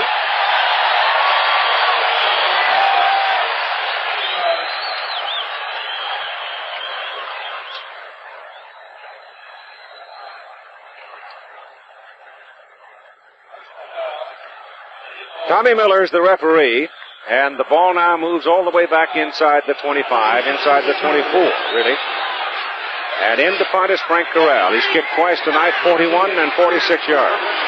Birmingham dancing around. They've got 10 white shirts up there, and they're moving all over the place, trying to draw Chicago into another mistake. Move it again. Now they send 2 men back with Kincaid, the deep man, Michael Kincaid, and finally the snap of the ball. The kick is away. It's a tight spin on it. Goes right to Kincaid at the 32-yard line. And the 5'4" 165-pounder runs into Andy Mellentree from Baylor and goes down. Keith, all that jumping around by the defensive team, the punt return team of Birmingham, Alabama, the Birmingham Stallions, is designed. They're doing it trying to create confusion on the punt team so that someone might miss an assignment while still dropping back 3 people to catch the punt and get a return. That time it just didn't work. The ball is marked at the 42-yard line after a 45-yard punt by Corral. And here's Birmingham's first possession of the second half. They lead 14-12. And the pitch goes to Earl Gant out of Missouri. He takes a hit right on the line of scrimmage, then drives himself ahead for a couple of yards. To again recap the circumstance for you, Birmingham must keep on winning. Their record is 8-7 if they have any playoff hopes at all. Tampa Bay plays at Boston on Sunday. Tampa Bay playing in the Central Division, tied with Chicago with a record of 10-5. If Tampa Bay wins in Boston, Birmingham loses here tonight, they're out of the playoff picture. Chicago, with 2 games remaining, both at home against Michigan and Oakland. Bob Lane, back to throw out of Northeast Louisiana, goes down the middle with it, and the pass is tipped away, and that's a fine play by Don Schwartz, the strong safety, a pass intended for Sylvester Moy. Sylvester Moy just tried to get inside that 2-deep zone that Chicago was playing. Bob Lane let it fly. It was a good play against that defense.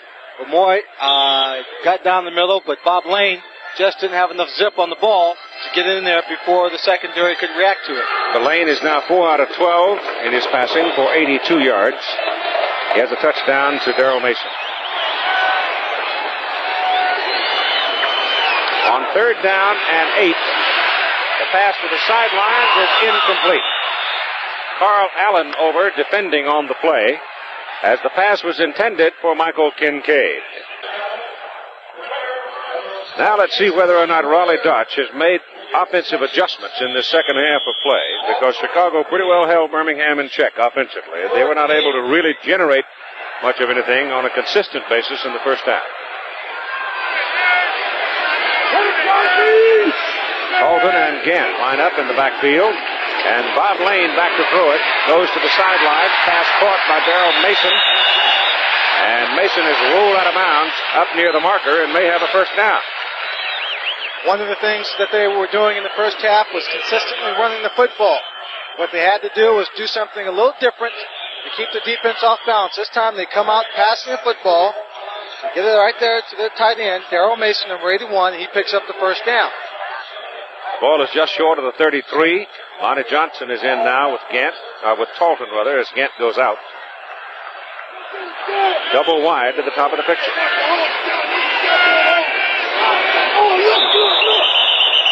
Yeah, Mason jumped too soon. So that'll cost Birmingham 5. Mason a little anxious to get off the line of scrimmage. Missed the count. Yes.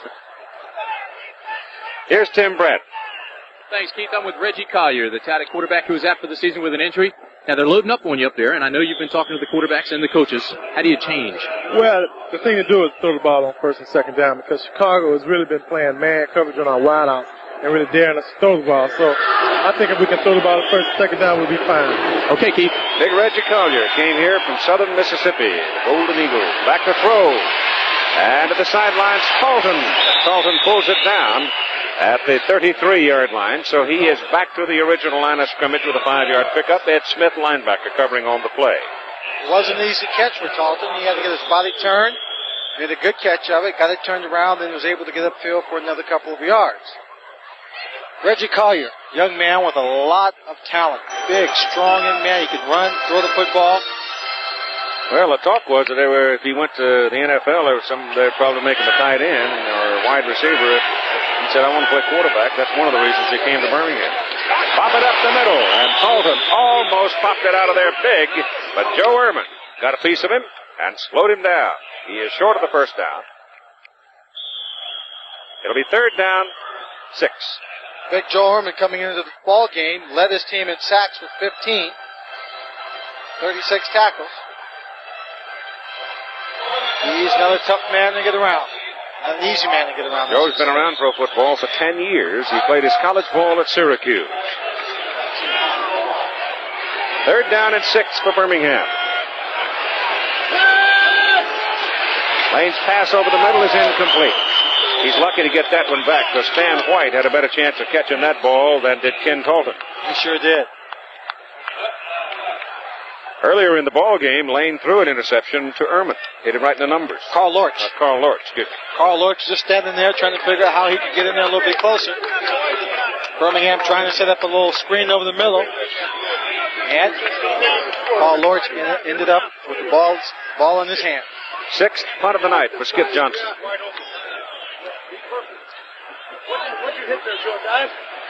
He's yet to get one past 40. I think he just got one. Or he boomed it. Runs Willis all the way back inside the 10. The ball caroms into the end zone. That will improve his average. The ball travels 63 yards. Timeout. Chicago 15, Birmingham 14. Now, earlier in this day, we saw the rain coming down. I'll tell you, of all the players down there who didn't want to see rain, Nick Iyer out of BYU probably didn't want to see it most, as he has a home up in Utah, a solar-powered home that he is very worried about because of the floods they've been having up around Popo. Yeah, the snow melts are starting to ease off a little bit, thank goodness. Chicago at the 20 now, ready to go. And they go first with Tim Spencer. And Spencer finds a lot of room and gets to the sidelines and picks it big. David Evans finally knocks him out of bounds, but he's easily got a Chicago first down, and the field position improves all the way out to the 36. Compared to the first half of play, Lynn Swan, the second half has been almost docile. It's been very docile. They've just settled down. And you look at this replay, the offensive line is doing a great job. Almost looks like a wall of a punt return. He gets him to the outside, and then Spencer, taking advantage of it, gets to the outside, follows the blocking, down the sideline, getting every inch he can before he goes out of bounds. On first down, they stay on the ground with it. And a big play for Birmingham by Jimmy Walker as he gets into the backfield and wraps up Kevin Long. Jimmy Walker continues to have a fine day. Let's take a look and just see how Jimmy Walker gets in there. You see him lined up there. Wally Pursuit, the center, is blocking him, but he just steps away from Wally right into Kevin Long. Kevin Long didn't even have a chance.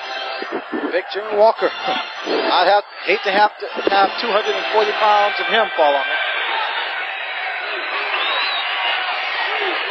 Second down, 11. All day for Bobby Scott. Throws it away.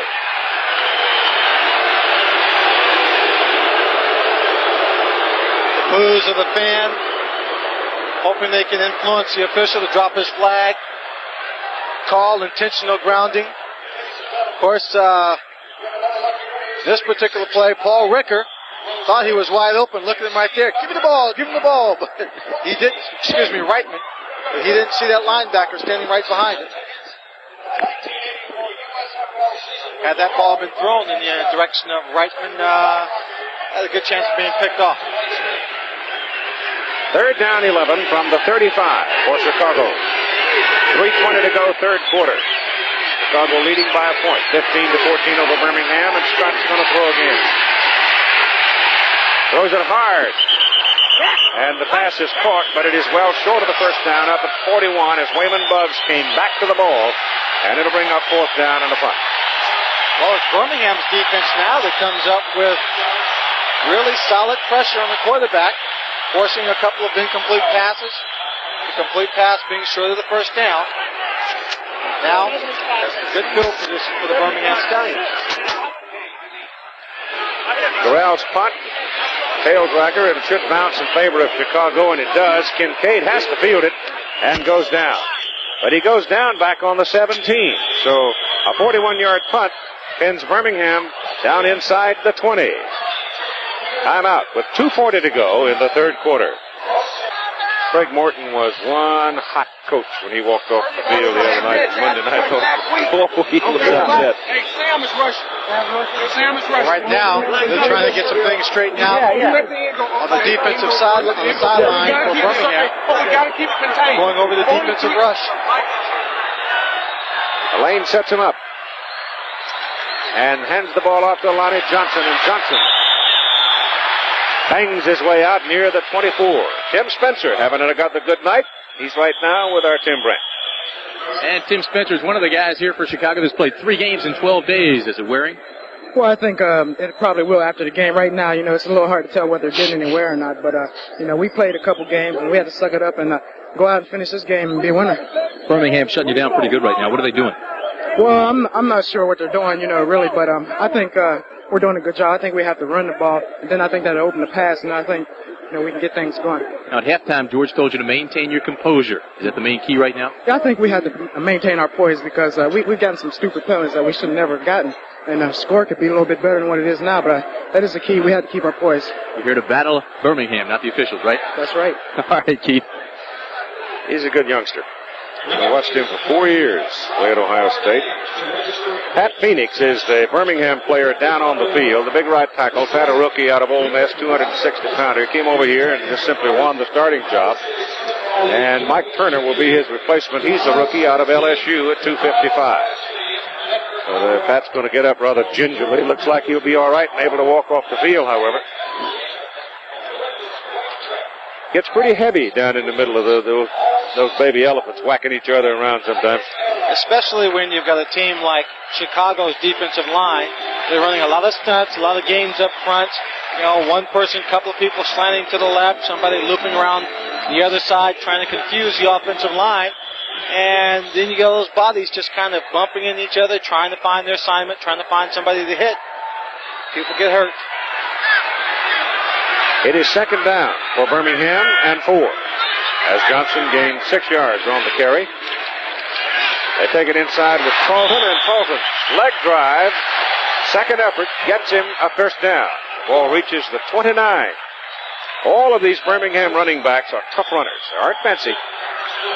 Not fancy at all. Carlton really should have been stopped at the line of scrimmage, but he's running hard with his head up. He kept looking for a little daylight, kept sliding it just to his right, and was able to pick up a first down when it looked like he would have been stopped cold. Minute and 45 seconds to go in the third quarter. Chicago leading by a point. This is Lonnie Johnson. And the big guy from Indiana gets about 3. They were bunched up on the inside. I thought they were going to win a little game, but they didn't. Carl Lutz stayed in home, was able to get an arm out on him. The number 56, Ed Smith, put the finishing touches on him. Johnson out, and Earl Gant goes into the lineup in the backfield now, so you've got Gant and Carlton in there for Birmingham. Pattern has been for the fresh back to get the ball. Gant's number 23. Lane's going to throw it instead. Gant goes out as a safety valve. They throw it down the middle, and the pass is incomplete. Intended for Moy. Moy really had no chance to get to the ball. You know, I was watching the secondary, and a perfect play to put in there would have been both receivers going out on double flags. And when I was talking to Jim Smith, it's one of the plays that Jimmy was trying to get put into the portfolio, into their passing attack. But he said they've got to keep everything very simple. Now, right there, he goes inside. There are 2 safeties there. Had he broken to the inside, the corner was only 10 yards off the line of scrimmage, and he would have been wide open. You've got 3 wide receivers now, and Birmingham's 1 for 11 in third down conversions in tonight's ball game. Lane under pressure, loops his pass away, and it is intercepted. Eddie Brown comes up with it, as really Bob Lane just threw it up for grabs. He threw it up for grabs because he's just under great pressure. Carl Lawrence, number 71, number 74, big number 74, Joe Ehrman. They call him the Reverend. He came in there, put some pressure on right there. He's just trying to get rid of it. And Eddie Brown was in position to make the effort, come up with the interception. So now it's Chicago. They've got the ball at the 47 of Birmingham. So the turnover here gives Chicago good field position. And they're the best in the league at catching them in. Bobby Scott, the quarterback. He's going to throw it. And he goes to the sidelines, and the pass is incomplete. And you obviously can see that as Wayman Buggs turned back to the ball, his feet left him. Well, his feet left him. Not so much, I think, because the field might be wet on that particular play, Keith, but because the ball was going short, and he was turned trying to get back. You see Cagle right there, charting the plays. He slipped and twisted his leg in the first quarter and has not returned. Tim Cagle. First year completed at law school, Notre Dame. Second and 10. Scott gives it to Spencer. Spencer goes outside, gets away from Jackie Klein and breaks it all the way down to the 20-yard line of Birmingham. They'll mark him on the 21. Billy Caesar, the free safety, brought him down. Klein was chasing him, but Jackie just didn't have the foot speed to get him. Klein would have loved to have called him Spencer, showing just a great deal more speed right there. That could have been a 3-yard gain or a stop at the line of scrimmage. But Spencer, just using that speed, gets downfield, gets very good blocking downfield until number 44, Billy Caesar, pulls him down. Tim now 18 carries in the ball game, and he's got a big ball game at 109 yards. Big night. Very big night. Coming into this ball game, as the quarter comes to a close, with a score, Chicago 15, Birmingham 14, and we'll be back for the final period after this message and a word from our local station. Oh, that's the same thing they did last week against Tampa Bay, almost the exact numbers. Chicago has now possessed the ball 11 minutes, 1 second in the third quarter to 3 minutes and 59 by Birmingham, and the running attack has given them that consistency that they were looking for. Doug Dennison is now the I-back for Chicago, with Spencer getting a breather. Dennison's got it. Doug turns it to the 20 and picks up 2 yards before Dallas Hickman makes the tackle. So 15 minutes to play in the football game. Chicago leading by a point, 15-14, and they're close enough to be considered a threat now to stick it in the end zone or at least come away with 3. Birmingham offense has not been much in the second half. Not been much at all, and I think this time Wally Pursuit and Bobby Scott will make sure they get the snap. Spencer's back. Dennison out.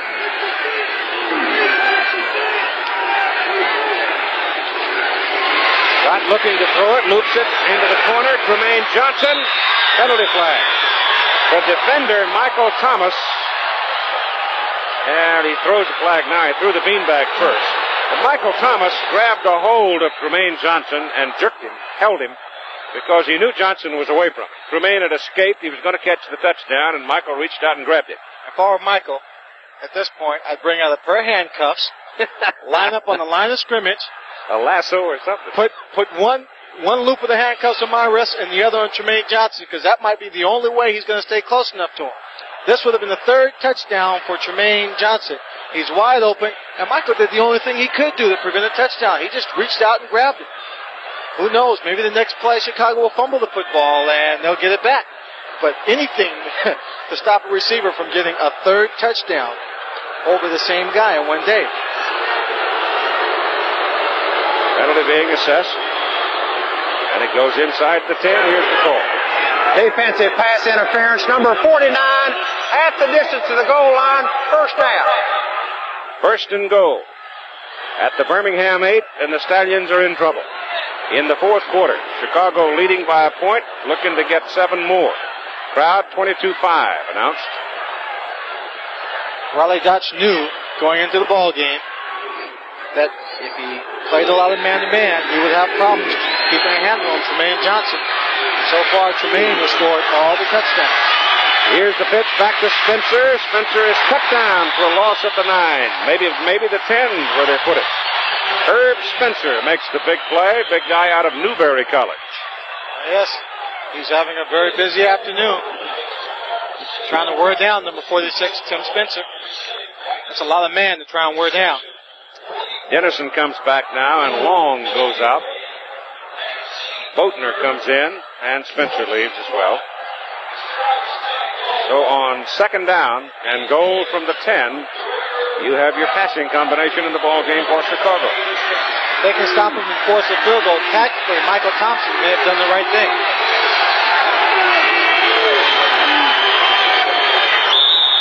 Scott spins a timeout as Birmingham is dancing around in the defensive alignment.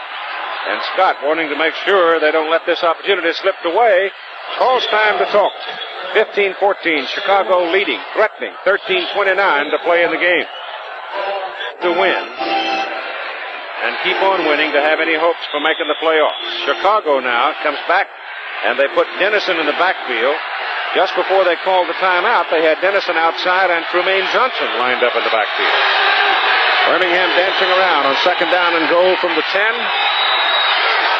And Scott back. He's looking for Johnson. He throws for Johnson. Touchdown. Oh, my goodness. He just absolutely undressed Michael Thomas. Where are the handcuffs? He just can't handle, at this stage of the game, he just cannot handle Tremaine Johnson in scoring territory. He just went in, turned it out. So simple. Take a look. It's a mismatch. Tremaine Johnson has, look at, he just drives him inside, gets him totally out of position.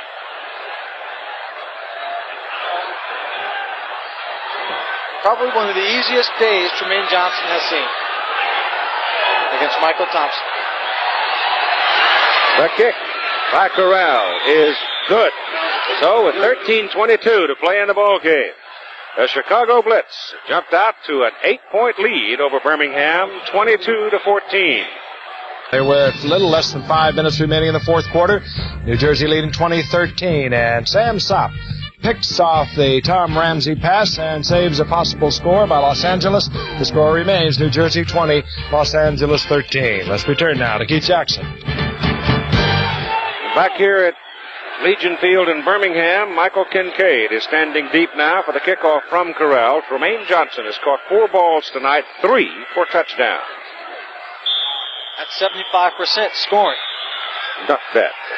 22-14, Chicago's lead is 8 now. And it's put up time for the Birmingham offense. Kincaid will not return it. They'll take it at the 20. So if there are some series in the playbook for Bob Lane to work from that Chicago has not seen in this ball game, now would be a very good time to show them. Well, they're behind right now by 8 points. They can, of course, score, go for 2, and they have a tie ball game. Saturday and Sunday, the 83rd U.S. Open from Oakmont Country Club. Ooh, I think I'll be out there all day too, Keith. Just to sit back and watch the pros. 18-hole coverage for you here on ABC as Lane goes to the air and his receiver falls down. Here's the man of the hour for Chicago with Tim Brandt. Keith, you already talked about his stats. You are having a spectacular night. Tell us about that last play. Yes, we caught him up in a blitz, and we was reading the coverage, and Scott made a great pass. We had a post corner pattern on, and I was able to beat the coverage. We came over with a touchdown. Are you actually trying to pick on anybody? No. Offense coordinator's calling the plays. I'm just doing my job. And what a job he's doing, Keith. Simply put. Very modest young man. Second down and 10 from the 20 for Birmingham. Lane has time. The ball is tipped and dropped. Darrell Mason, the intended receiver, coming over to make the hit for Chicago. Don Schwartz, a strong safety. The ball had not been tipped at the line of scrimmage. He probably would have caught it. Right now you're looking at what possession football, possession offense does for your football team. Birmingham has to get down the field. They've got enough time to put together a good controlled drive, but they'd like to get down there a little quicker. And now the defensive line of the Chicago Blitz can put their ears back and just put on a full pass rush. They've also had plenty of rest. So they're reasonably fresh this late in the ball game. 13 minutes to play. Lane on 3rd and 10. Running for his life and can't get away. Joe Ehrman can't stand back there forever, and finally Joe and Carl Larch punched their way through the blocking and brought him down for the sack back at the 12, and now Birmingham's going to have to give up the football, and if Lenny Willis handles it well, he is going to give Chicago very good field position. They should have it around midfield or inside of it. You see right there is number 74, Joe Ehrman. He made contact. Number 70, Lathrop, they're all charging to the outside, twisting, getting the rush, and there's the punt. Very good kick by Johnson. Runs Willis back to the 41, but now he gets some blocks to get around the corner. Penalty flag is down. Willis comes back to the Birmingham 44. Charles Grandjean finally gets him. That was a 48-yard punt by Skip Johnson. So he's improving, having had a 63 and a 48-yarder after being very ordinary through the first 5 kicks. Let's see about the penalty. Probably a clip. Or illegal block. Illegal block. So they'll go back and mark it off, putting Chicago inside the 40. Going back, talking about that replay, you would think that number 74, Joe Ehrman, the man they call the Reverend, who was actually studying for the ministry. Number 49 during the run back. First down. At the Dallas Theological Seminary, could be so aggressive and just jump all over these low quarterbacks, leading his team in sacks. But he plays with a great deal of intensity, and that's what they like about him. Ball is back at the 30 now, where Chicago has it. First down. 12 and a half minutes to play in the ball game. Birmingham up against it. They got to keep winning in order to stay in the playoff picture. Tim Spencer gets it around the corner, tiptoes down the sidelines, and gets a first down as he goes out to the 41. Up number 50, the linebacker, Larry McPherson, was charging inside, trying to cut off Spencer from ducking inside. Spencer had no desire to go back to the inside. He saw a little daylight to the outside, took it for all it was worth, and then stepped out of bounds. Tampa Bay plays at Boston on Sunday. A Birmingham loss and a Tampa Bay win, and that's it for the Stallions. Oakland is at Philadelphia Monday night, and Washington's at Michigan Monday night. First down, Chicago from the 41. They give it to Kevin Long. And he's got 3, penalty flag. So we're getting the flags again. The third quarter was relatively quiet. The first half was uproarious. Chicago is slowly but surely taking control now, I think. Penalties against Birmingham. Well, Chicago went in, and I think they took that little talk George Allen gave them to heart. And knowing George, he had enough volume in the speech to penetrate your heart. And they've settled down. Face mask number 57 on the defense. Second down. That was Dallas Hickman. See right there, the hand. Left hand just grabs his helmet. And when you grab a face mask, it always jerks the head around. So when the official sees that, he looks for the flag and the culprit. Thought that should have been an automatic first down with the penalty. I thought so too. Second down, 2. Tackle is made at the Birmingham 49 as Doug Dennison carried it. That will be a first down. Now the clock running and time definitely becoming the ally of Chicago. Leading by 8 points, 22-14.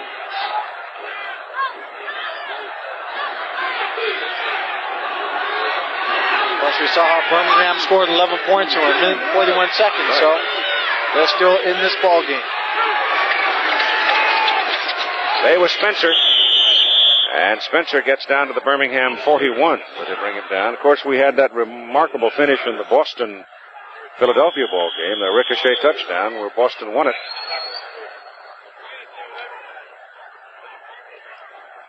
Second down at about 5.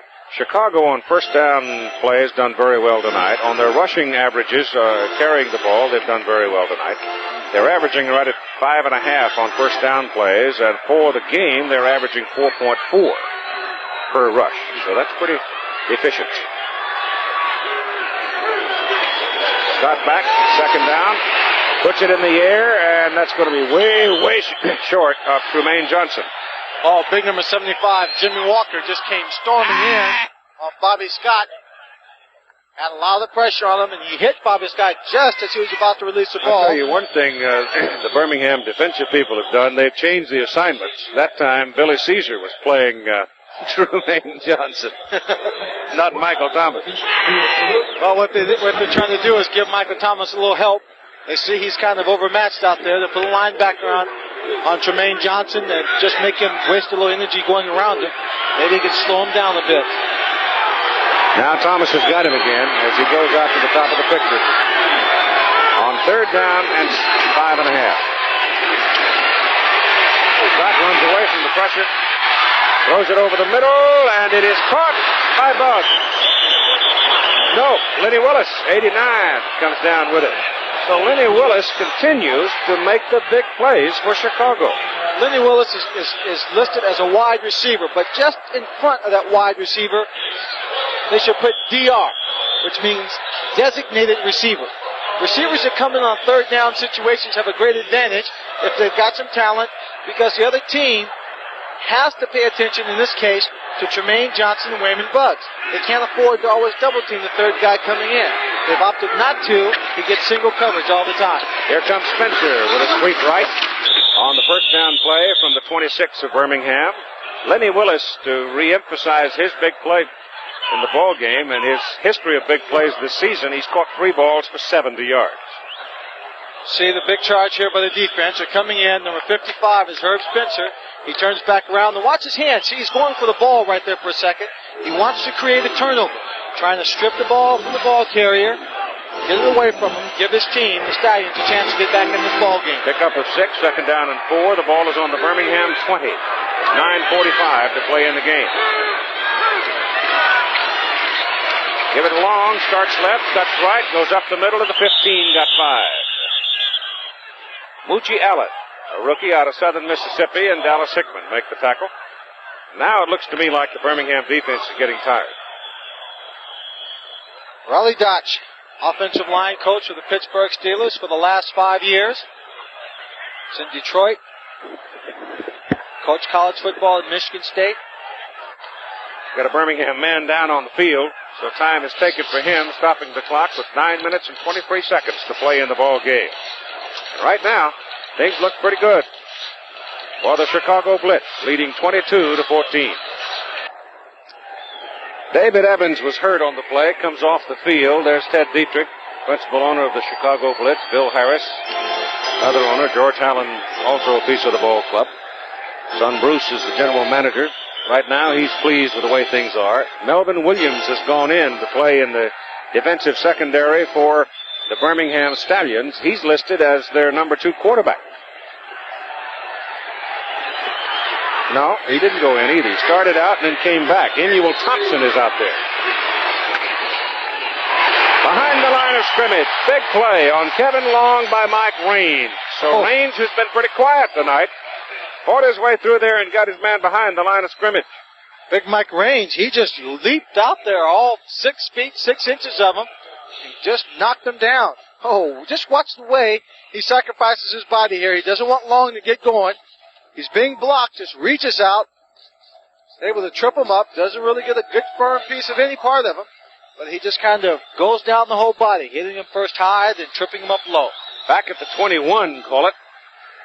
We'll make it second down and about 15. Williams, instead of going in, he used to play cornerback. Instead of going in, is now warming up on the sidelines of Birmingham. Sacks Bobby Scott again, shoving him back at the 30. And this time it is Drew Taylor out of San Jose State that does the job.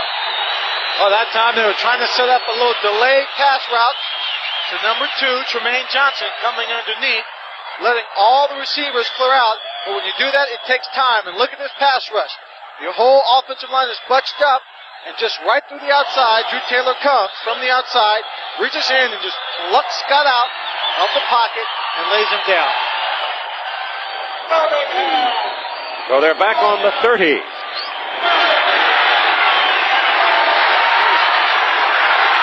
It's third down and 25.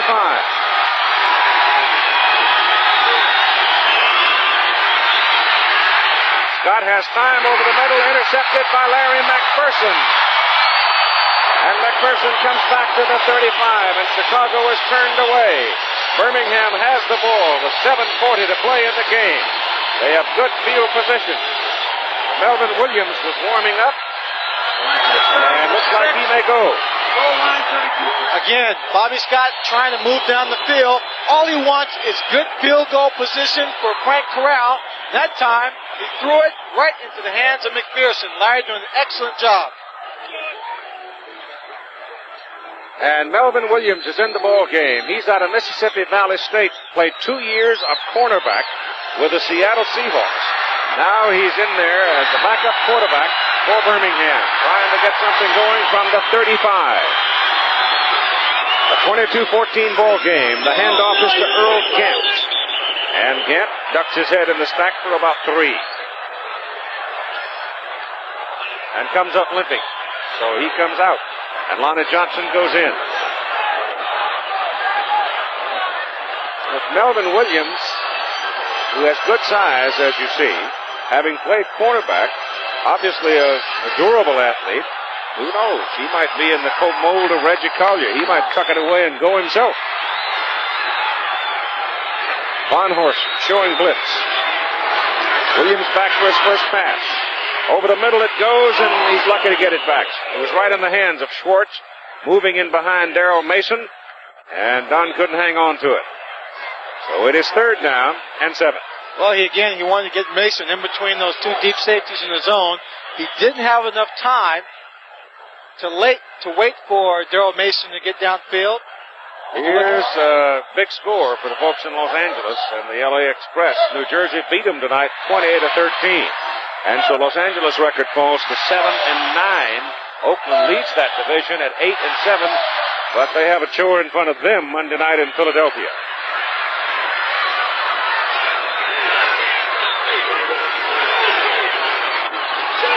Williams back, getting the heat.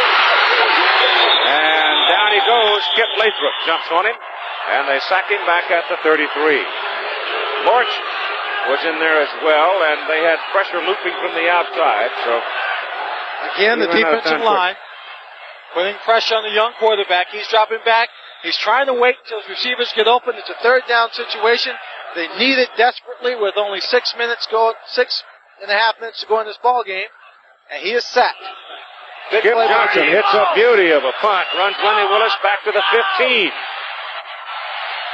Willis picking his way upfield.